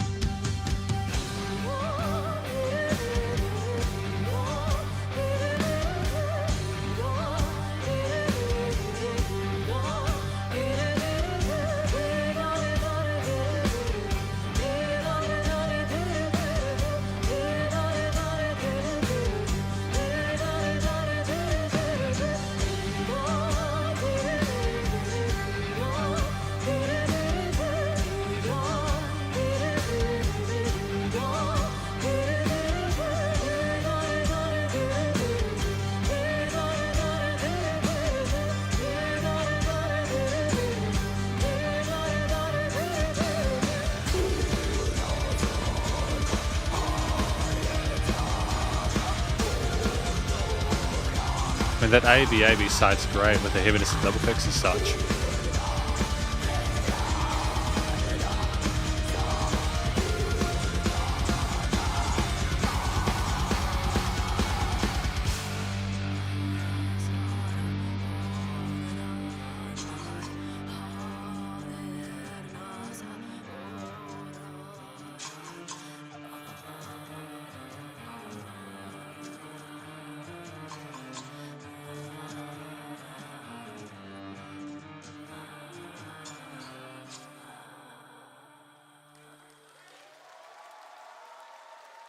Awesome.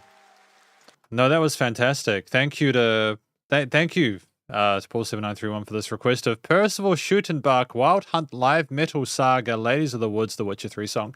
Yeah, I think Jacob, there is a melodic or harmonic minor going in there with the stuff related to the vocal elements there. So let's talk about this track. I thought that the voices were clearly the focal point within this. We have lots of different voicings, almost sort of like chants that we had at the start from the blonde lady. They were very kind of low key and like they're quiet, and you sort of had things kind of very ominous at the start there. Then you came up in the mid range with the soprano on the cello, and with the beautiful operatic vibrato. There was just tremendous technique. The harmonies were gorgeous. The contrast was night and day, right? And then you have the growly vocals. And I thought the growly vocals were phenomenal. It's just I feel like they could have been more compressed. It seemed like she was kind of rasping a little bit, and that's not their fault because they can clearly growl. It's just more that maybe there was just a lot going on stage. The sound was just super duper duper loud, or there wasn't enough percussion on vocals. There just wasn't as much of a hit with the growls as I was wanting, but that could also be their style, and that's totally fine.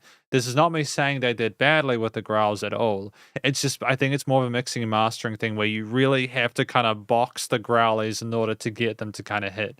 And to be fair, it's very difficult to have both the quieter chants, the mid-range kind of vocal harmonies, and also the growls on top. I think that they complement each other well. I've got no complaints about the way things are handled in regards to vocals. There was a phenomenal ambience to it. And it was enthralling. It really was. And the song flew by in part because of that. You had a mixture of other instruments throughout the track, where we had like kind of like verse choruses, I suppose, going on, unless it was through composed and were just different stanzas.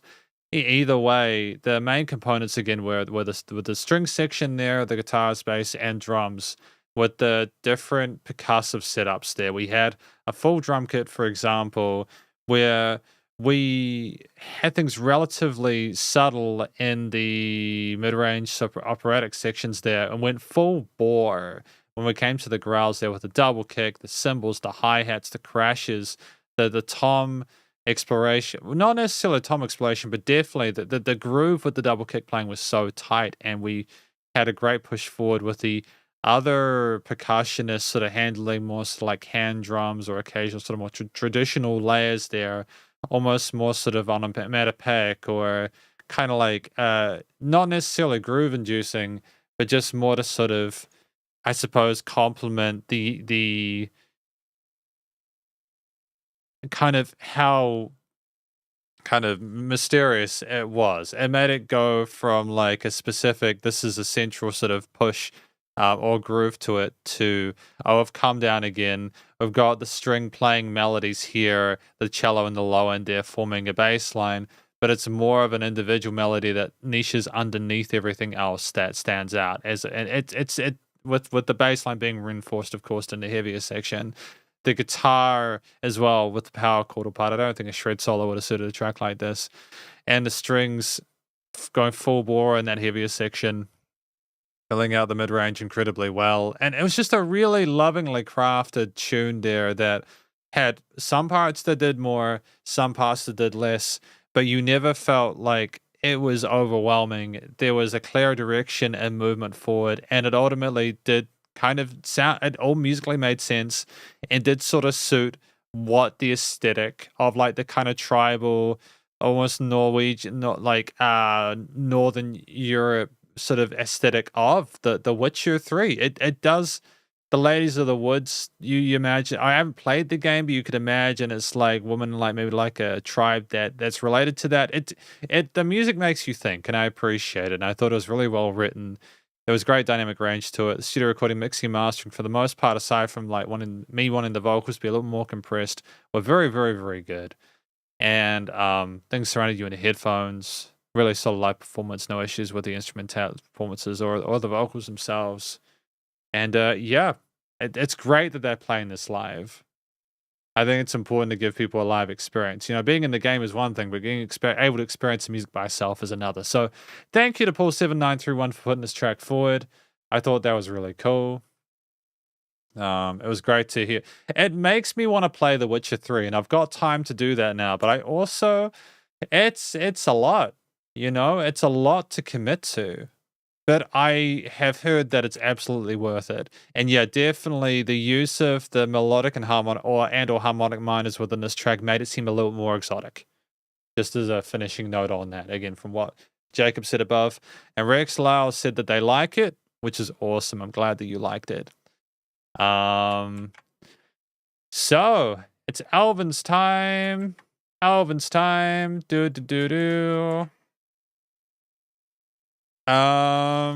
Right, well, I remember. Also, I'm going to be closing the queue now. Thanks for your requests.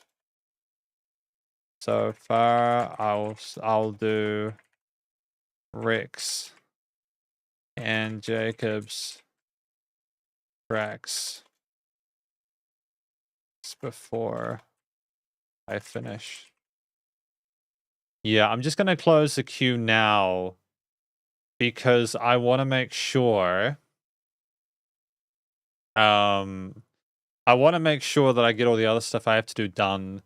And I also think that this last half of the live stream release has been pretty good. I just want to keep that sort of energy there. You know, I think that 2 hours for a live stream is a good amount at this point, especially if they're going to be happening more often now that the webcam issue is finally sorted.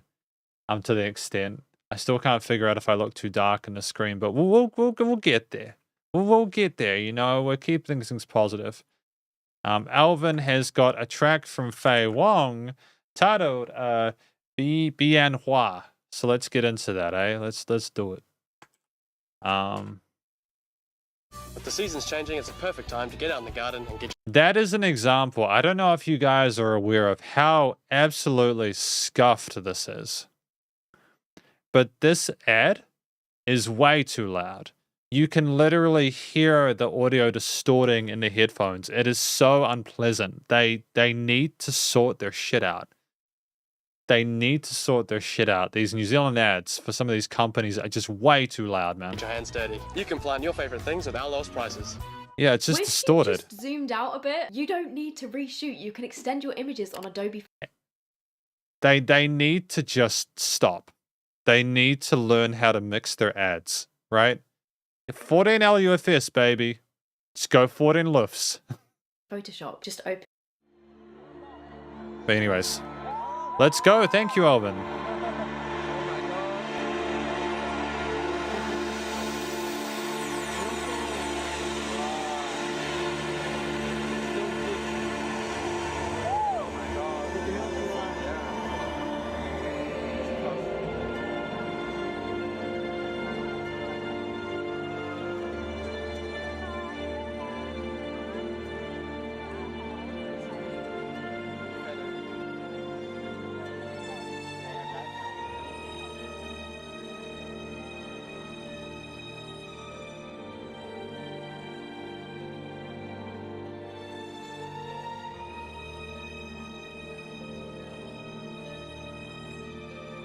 Yeah, no, I feel you. Here in New Zealand, it's like $30 or $40 a month for premium.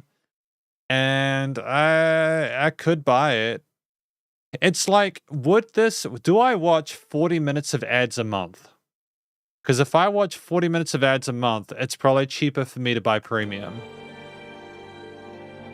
Or I could just watch less YouTube. But yeah.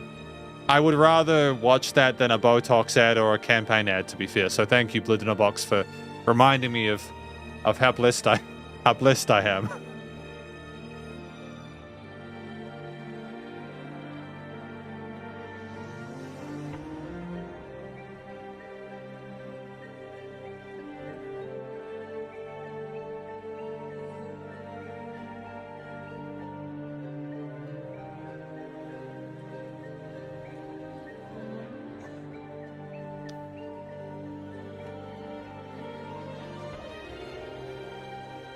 A plant.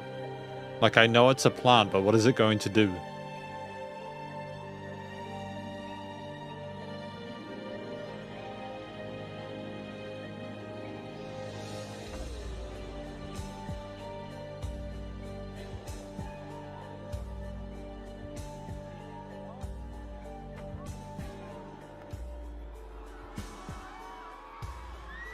Oh, that's kind of cool. They're sitting on the stage with the video underneath and behind them.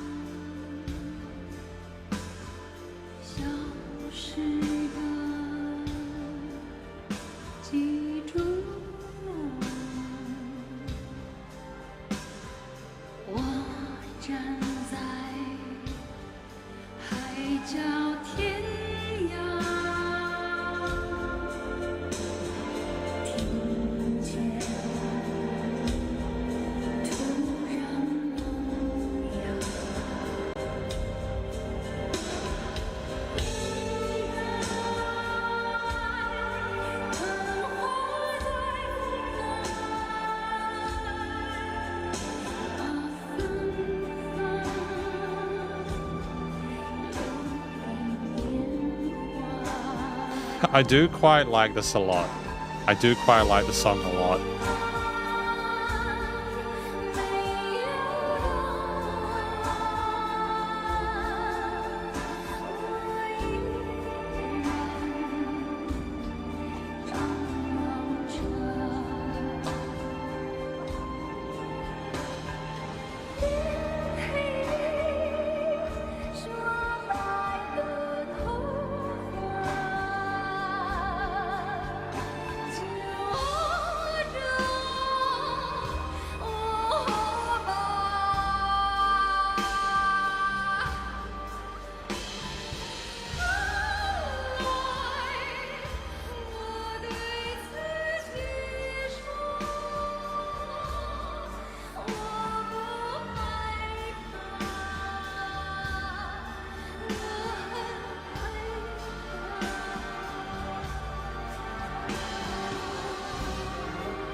Great to have an alternate lead layer with piddling.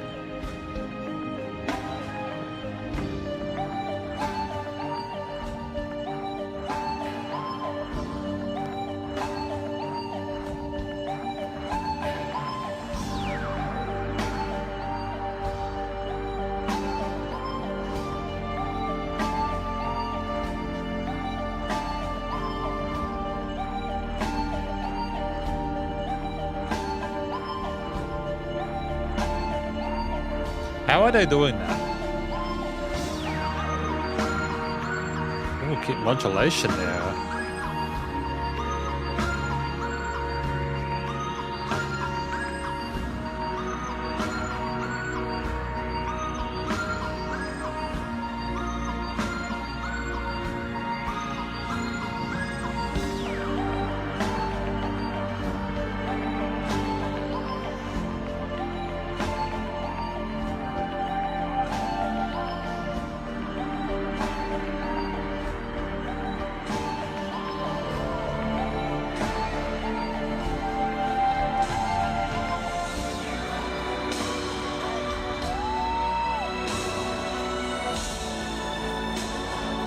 Oh, we're over 5 minutes. I just realized this was just really interesting.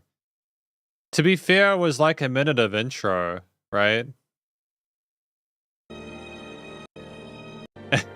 Not a lot happened in that first mute. Yeah, no, it was like a minute and a half of the string section. And it was like a beautiful string section, don't get me wrong. It's a ballsy move to have like 1.5 minutes of string section at the start of the song. But I think Faye Wong can pull it off. But we're gonna talk about this track, because this is a track from Faye Wong titled Bien Hua, which according to Judith, some would translate to like chorus radiata, where it's spider lily, according to Japanese culture. I'm not sure what that implies, but that is an interesting sort of concept for a song regardless. I thought Faye's vocals were mysterious sounding. They were really competent. Like, clearly Faye Wong can sing. The vocal melodies were haunting and distinct and niched well with what was going on with the synths, the strings, the bass, and the drums. I thought it was a really cool song. And I thought that I thought it was a really cool song. I thought it was a really cool style of vocals to add to it. It was very intimate. There was a sense of struggle, not because they were struggling to sing, of course, but because they sounded like what they were speaking about was incredibly sort of like important to them. And you got a feeling for that kind of what they were going through that pull there in a way which was sort of surreal and also equally endearing. We I mean,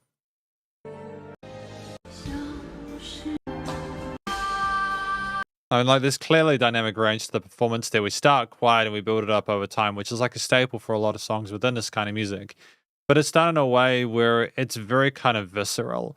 We can sing quite really well, but we also know how to use that skill in a way that's effective to also be able to sell the rest of the music. And yeah, that's awesome. So the vocals are handled well. You have a track where, again, the first 1.5 minutes is of the strings. We have these beautiful string harmonies, which shows a sense of instant kind of heaviness. It makes it seem incredibly serious, almost like we've gone through a great sense of loss. And it's sort of interesting because it's like you almost get used to the fact that it is a song that features that is sort of string oriented, and then Faye comes in and adds more to it, and it's like, oh, okay, we're doing this now. And I like that it's unpredictable in that regard there. Faye starts quietly, I think, to slowly introduce themselves, and then again they rise up with that. But just the just how moving it is with the heaviness of those chord choices and the triads is tremendous. We have some sort of spacey elements coming with the synths later on, though, which makes me almost feel like this is an otherworldly experience. A little bit of chorus, like the way they move around the stereo field is sort of mystifying there. Maybe to make it seem a bit more sort of current or sort of futuristic sci-fi, I'm not sure, but either way, it's a fun texture and a nice, interesting sort of measure and companion in the mid to high range there.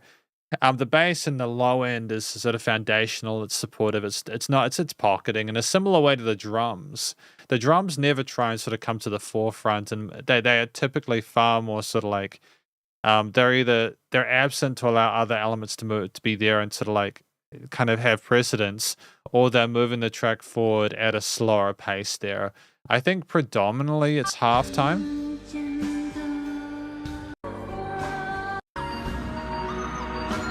Yeah, there's that similar drum sort of theme the entire time, but I think it's nonetheless effective. It allows you to appreciate the melodic and harmonic layers a lot more. You also have that sort of synthy solo with the pedal notes a bit later on there, which is kind of enthralling and a great alt to what Faye Wong is doing, with a bit of variation needed compositionally at that point, even though we had it in a minute and a half of the strings because we'd had Faye that much as a lead, just to keep things sort of interesting for those who need more diversity within a composition than that. And I feel like I know less about the track after listening through it than I did at the start, but I like the fact that it was an experience that really sort of made you think about it. And I enjoyed how the track sounded as a whole, where it sounded like it was going through a sense of loss. It wasn't a happy piece of tune. You get the feeling from the audiovisual experience that almost like they're trying to find themselves in space with the spider lilies around them. And I imagine going to the concert would have been pretty incredible. The studio recording, mixing, mastering, given it was recorded, I think, on a camera in some parts 4 years ago, from what I could tell, it was commercial grade in the performance, and clearly the visuals, the green screen, everything with that were pretty stunning too. But thank you to Alvin for putting this track forward. Apparently, the studio version of the song is quite an immersive experience. Albert Leung and Zhang Yadong wrote 5 beautiful pieces for Faye, which the fans would call them the 5 fables, according to Alvin, which I assume they're agreeing with that. And Paul apparently once recommended one of those 5 songs, which is fantastic. I can understand why people enjoyed it. I thought it was tremendous. I'll probably listen to the whole track in my own time at some point, but thank you to Alvin for your request. I appreciated that. It was nice to listen to more Faye Wong. Sincerely. I haven't really listened to a lot of them recently. So good to hear more. But the next track we have today is from Rex Lau, if I'm not mistaken. I'm not mispronouncing that. We shall be listening to the track titled, I'm not sure. We will find it. No, we have to go to this. Wow, I just built the most amazing workflow on Monday. It's okay. To be fair, I am legitimately thinking I will probably buy, like as a business expense, I might buy YouTube Premium as a business expense, because I mean, there's just a minute of ads in a fucking video nowadays, right? Every 10 minutes. It might be worthwhile doing that just because we do them during these live streams. So it's something I'm genuinely considering as a work expense, that I can get discounted from stuff. So that's actually fun. I could legally get YouTube Premium as a business expense. That's kind of cool. Apparently his voice and lyrics represent grassroots people yelling and live in Beijing. MTV. Apparently music video is not great quality. The major point is the vocals and lyrics in the song. Monday.com. You build your own workflow? Why? There are... Let's go. Let's do it.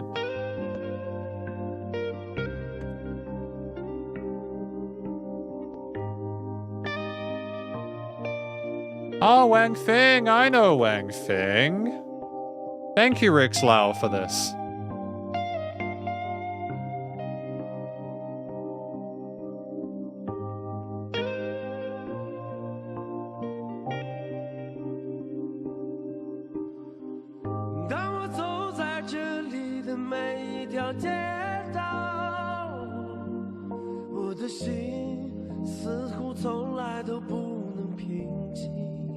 That's a beautiful resolution there, chord-wise.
Gorgeous transition to the drums.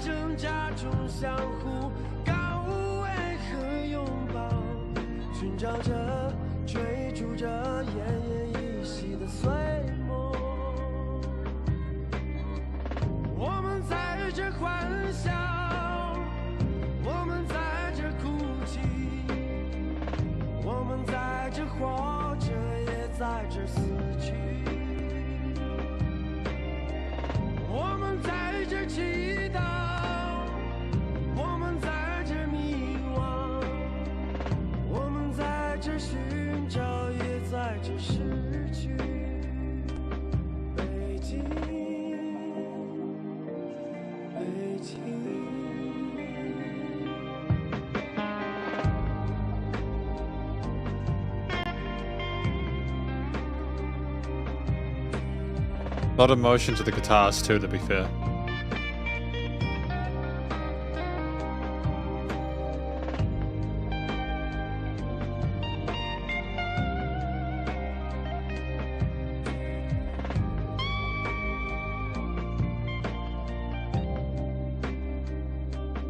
Tasteful guitar solo.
These returns, these bluesy guitar solos are just wild, man.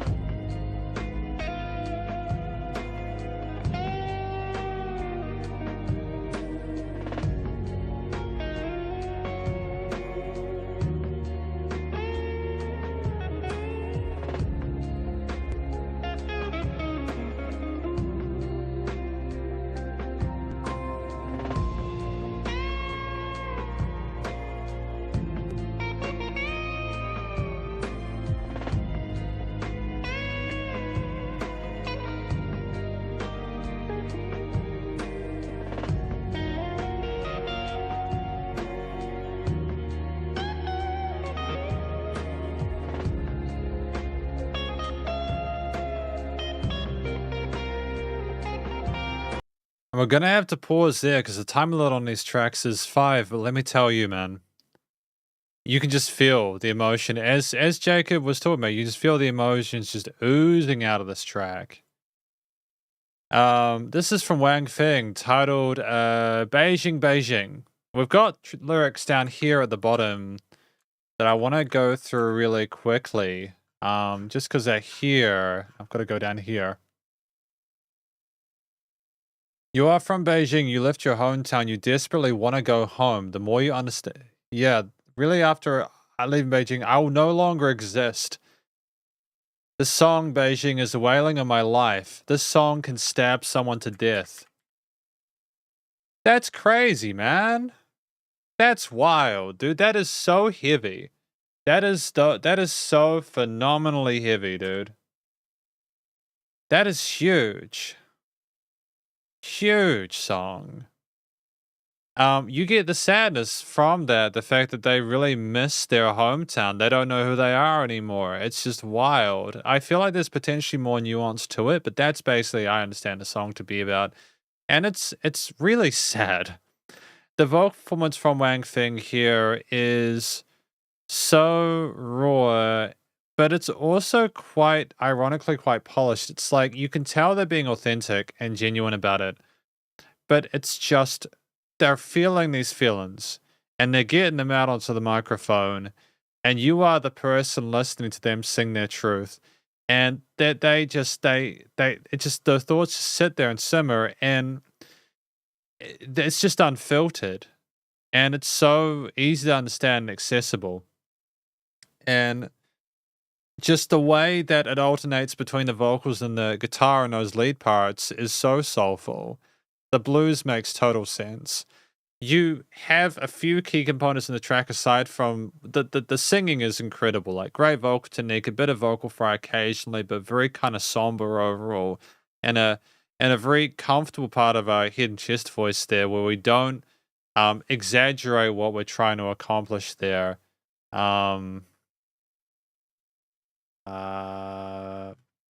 Just, yeah. It's a really honest piece of music, and I think a lot of people are going to relate to it. But those key components are the drums, which are more sort of like brought in a bit later on in that second verse section. It's got an interesting tone to it, but it's very kind of subtle, and there's not a lot of brightness to it. It's just that kind of you're going through the grind of everyday life, not necessarily having a meaning or a place. And the drums, they have an interesting sort of buzz to them, and there's eighths and sixteenths, but it's just more like this track is murmuring instrumentally, as if it's trying to mirror the vocals not being too loud or trying to sort of speak out too much. The bass line is full and thick, root notes, etc. Similar comments, not too active. The guitar part's going between chordal elements there, but mainly for the solo, that the alternate lead to the vocals, traditionally stepping around occasional bends there on the single coils. It's the pentatonics, the bluesy intonations to that there, the scale choices. It's very wholesome and barren as well there, like we were closing our eyes in a room and recording the bits one by one. It's immensely satisfying, but it's heartbreaking. And it's almost like the guitar is a second singer within the piece. And the keys there, the way we have this kind of mid stanza resolution harmonically, where we have an extension, but it's complicated, but it's almost sweetly bittersweet. And then we finish on the minor tone with those keys. It's almost like we're trying to find meaning, but we're just struggling to do so. And we nail it. The studio recording, mixing, and mastering is tremendous for its time. It's not overproduced. It's very kind of like mid and low oriented there, almost like we are down and we're struggling to get back up. But there's still great clarity of the vocals and the brighter elements within the mix. And the theme overall is someone struggling to find purpose in their life, even if there's extensions indicating they're trying to find some peace. It's from Rex Lau saying Chinese Souls, Judas saying he's got a genuine tone. Thank you to Rex Lau for putting this track forward. I really appreciated this request. It was great to hear more. I like hearing music like this because it's just so honest. And I feel firmly as if the world benefits from more musicians being able to speak their truth in a way that is also kind of classy. Like anyone can just bitch and complain on a microphone, but to be able to do it in a way which is this kind of impressively sophisticated and mature is really impressive. The next track we have for today is from Jacob. This track is titled, thank you for your request, by the way, Jacob. This is Crowd Lou, titled Happy Chakra, which may or may not be a different vibe altogether. We'll see, but apparently this is a lyrical masterpiece, which I'm excited for. The whole world is watching. Yeah, do you know, how much is YouTube Premium? How much is YouTube Premium? YouTube Premium. Then it's $17 a month. Is that 17 NZ per month? Because that's quite cheap. Yeah, maybe it is. Individually. Restrictions apply. Oh, no.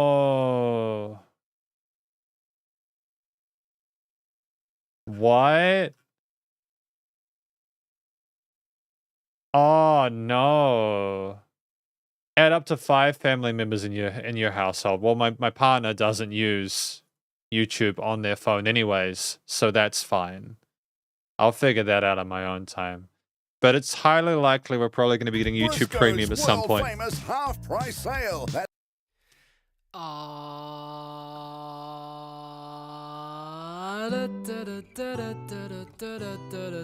Very different.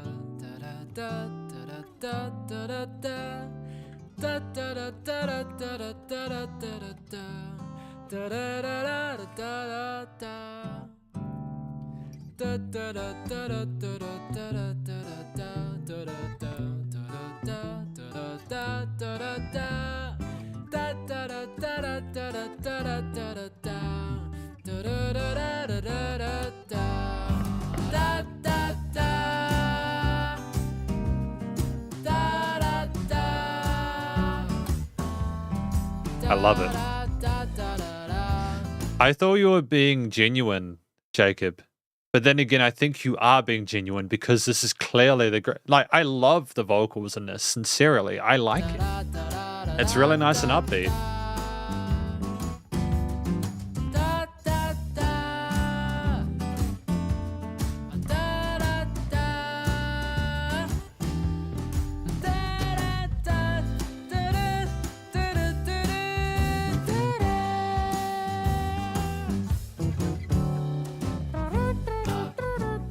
Oh, he's doing the trumpet.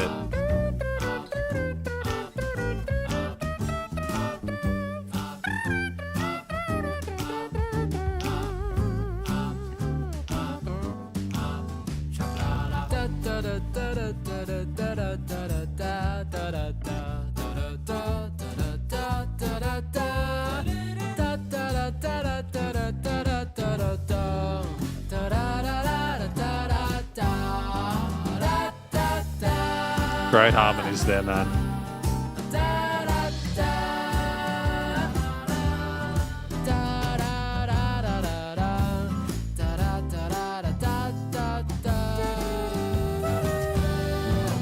Oh, they?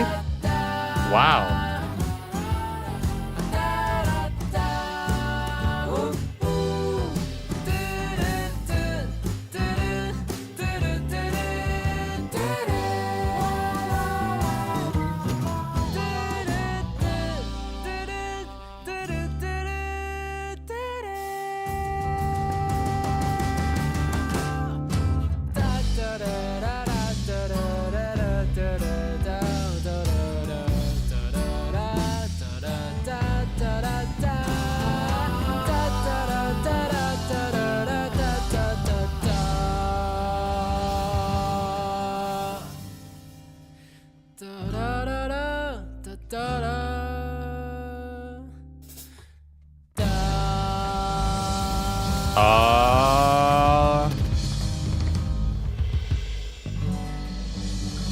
Yay!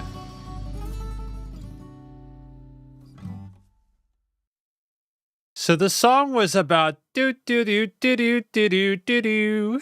That was Happy Chakra from Crowd Lou. I thought that the story was uplifting. It was inspirational.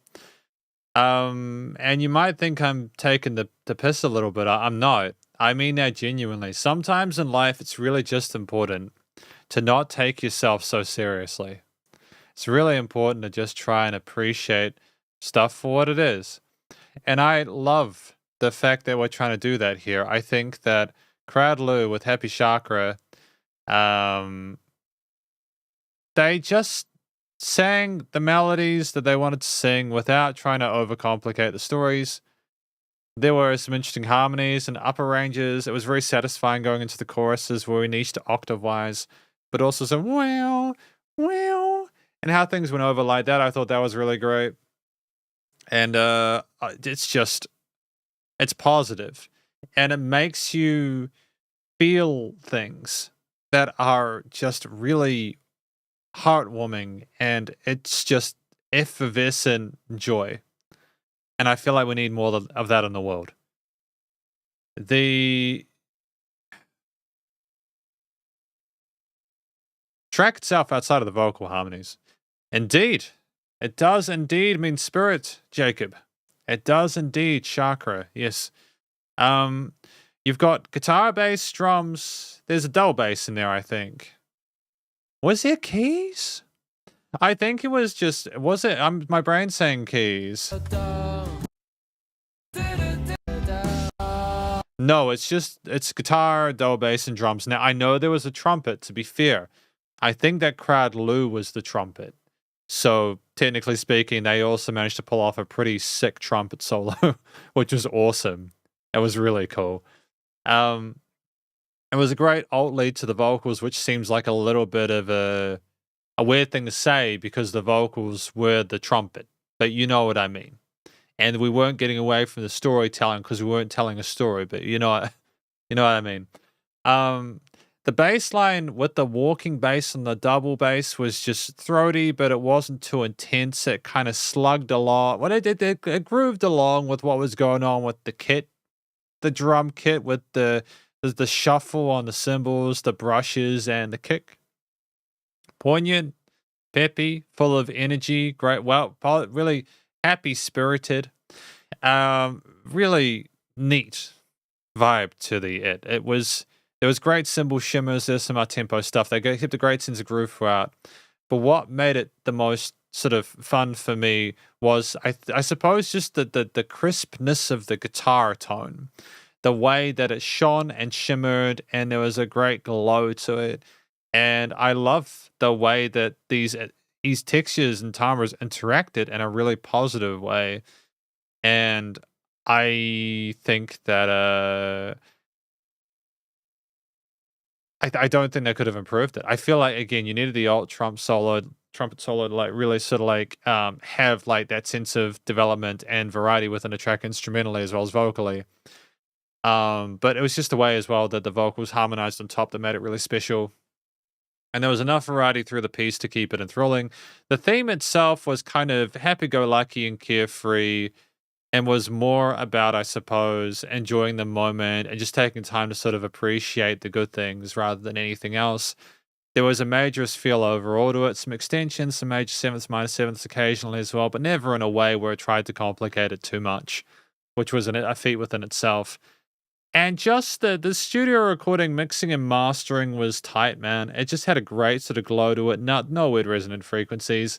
Music surrounded you in the headphones. Some of the positions of the vocal takes on the sides were kind of dope. But yeah, really easy to sort of take everything in. Dynamic range to it, whilst being nice and loud without pumping. Not overproduced. Great song. Thank you to Jacob for putting that track forward from an accident crowd titled Happy Chakra. Genuinely had a fantastic time through it. Huge contrast to the previous track we had from Crowdloo. But that is the beauty of these sessions. You never know what you're going to get next. So, what do we have next? We have one more track. One more track, should I say. Sorry, that was probably really loud in the mic. Judith says, I'm pretty sure he was the trumpet too. Yeah, I would assume that. I'm glad that we are both on the same page there. We got one, I believe this is Shinida. So welcome, Shinida. Welcome to the live stream. Hopefully you're well. Yes, there we are.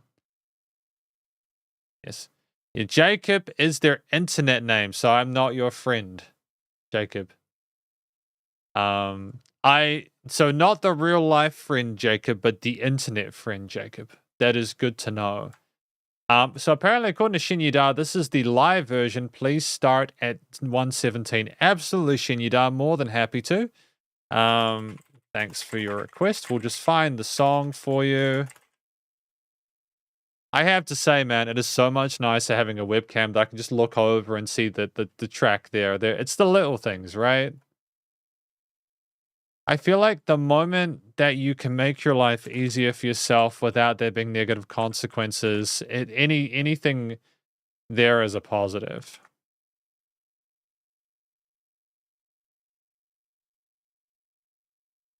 Here we go. Let's do it.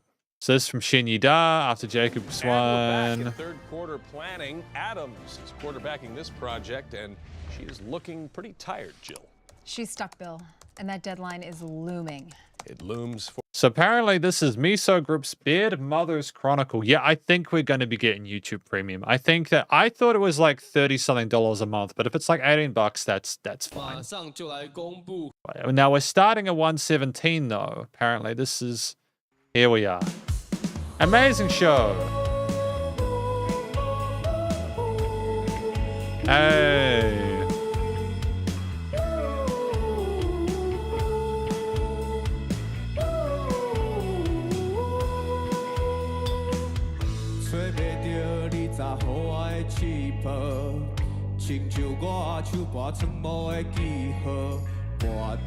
It's a cool t-shirt that they have on, actually.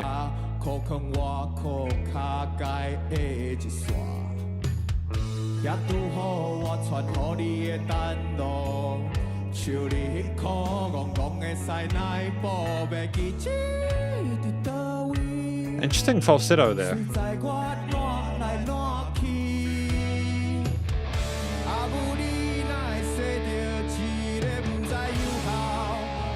Bright tone to the guitars.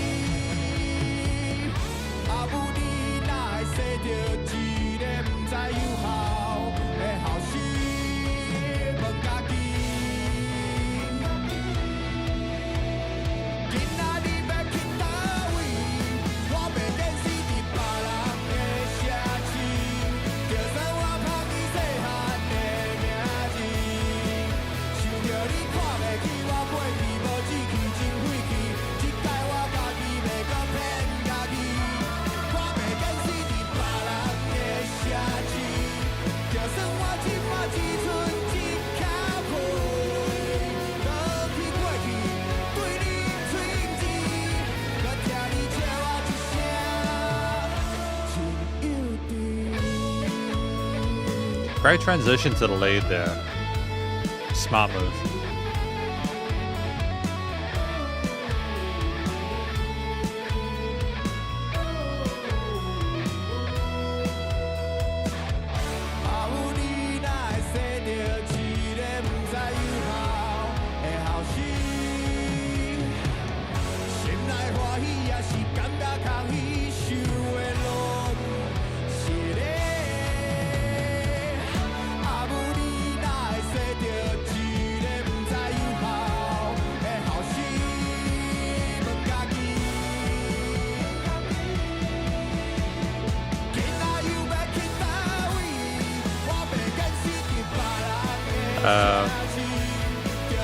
Those flashing lights are a bit intense, to be fair.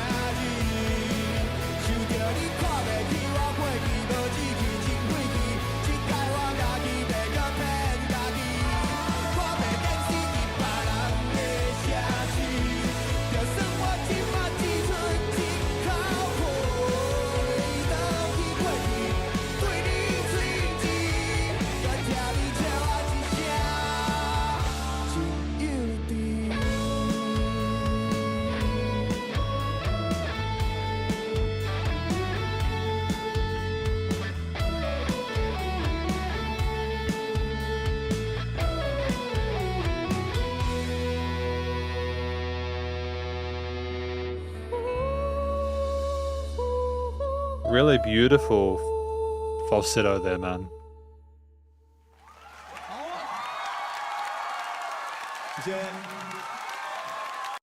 Yeah, I agree, Jacob. I think that would have been a fantastic concert to witness live. I gotta be careful because like I want to say that I think they're like I'm not a massive fan of concerts because I don't like being around too many people, but I like the idea of seeing them live in a concert. I think that's great. I did a lot of concerts when I was younger. I saw all the bands that I wanted to see, and ironically now, having looked at a lot of musicians from around the world, I don't know if I want to see them live, but without having to go to festivals, which is kind of like a Ouroboros of like you can't have what you want. You got to compromise somehow. Anyways, it's a great track. This is pretty sure this is the amazing show Miso Group's Beard Mother's Chronicle, right? And apparently, yeah, I'll go back to here. They said amazing show, Gobo vocals. Me too. I much prefer concerts that are in concert halls where I get my comfortable setting. Here we go. If I go here, I do this. Live premiere of the new song. The new song was sung live. That's awesome. So, what do I think this track is about? I'm not sure. I'm not sure what this track is about. I'm not sure. Because Beard Mother's Mark is a little bit, I'm not quite sure how to interpret that, but I think that the vocals were fantastic. I enjoyed the way that they approached the vocal harmonies with everyone singing along in different octave ranges. I thought that was really gorgeous. The chest voice for most of it in the verse sections was great. The occasional falsettos rising up into those higher ranges were kind of poignant and very pretty sounding. We showed really solid vocal technique in that regard. And I feel like we were trying to create more of a sort of a poppy kind of anthemic sing-along track, in which I think we managed to accomplish that here. It was very effective. I think that we sung some really compelling melodies there that niched well with the arrangement, which was made up of guitars, bass, drums, and synths. The use of power chord elements there in the rhythm sections with leady elements there, as well as a solo section later on, was a great sort of switch from the vocals in the main, which was cool. It was nice to have that variety compositionally. And we typically sat with major and minors with some occasional wistful end chords there with a bit of dissonance, but not too much. Almost like we kind of lost something in a sense. The way the bass sat in the low end was supportive of what the guitar was doing in the rhythm sections.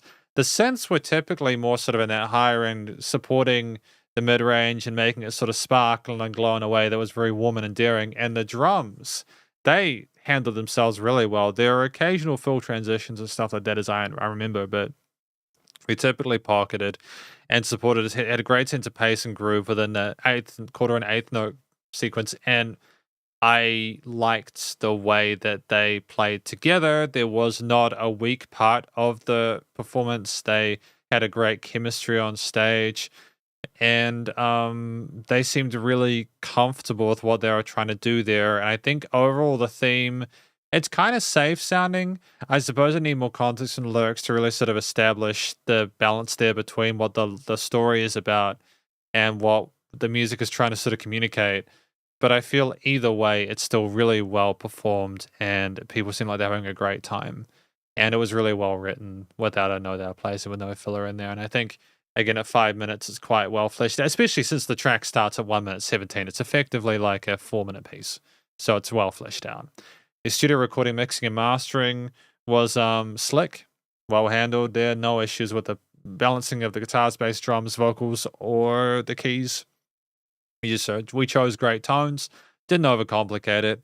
You could hear everything that was going on. It surrounded you in a stereo field with no weird resonant frequencies. A bit of dynamic range, not much because it was live, but still very, very, very, it was great to listen to, and I enjoyed it.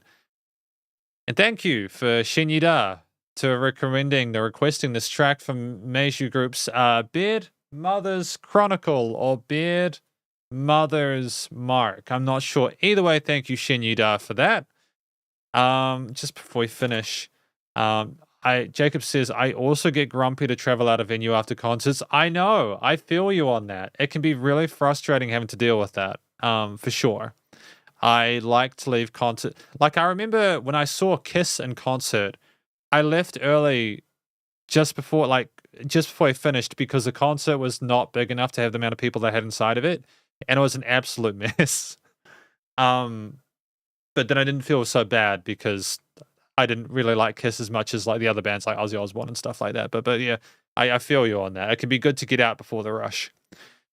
Blue the Box says you must like the concert without audience. I kind of do. I kind of like it.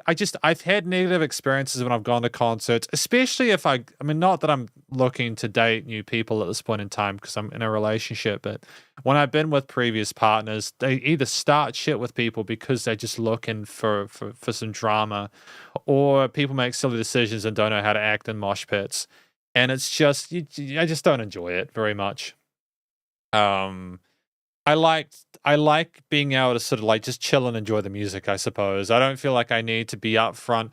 I've been close enough to the lead guitarist of Megadeth to make eye contact and for him to like do this to me. I feel like I've had my joy with it. But just before we finish, I want to thank all of you just for putting through requests today.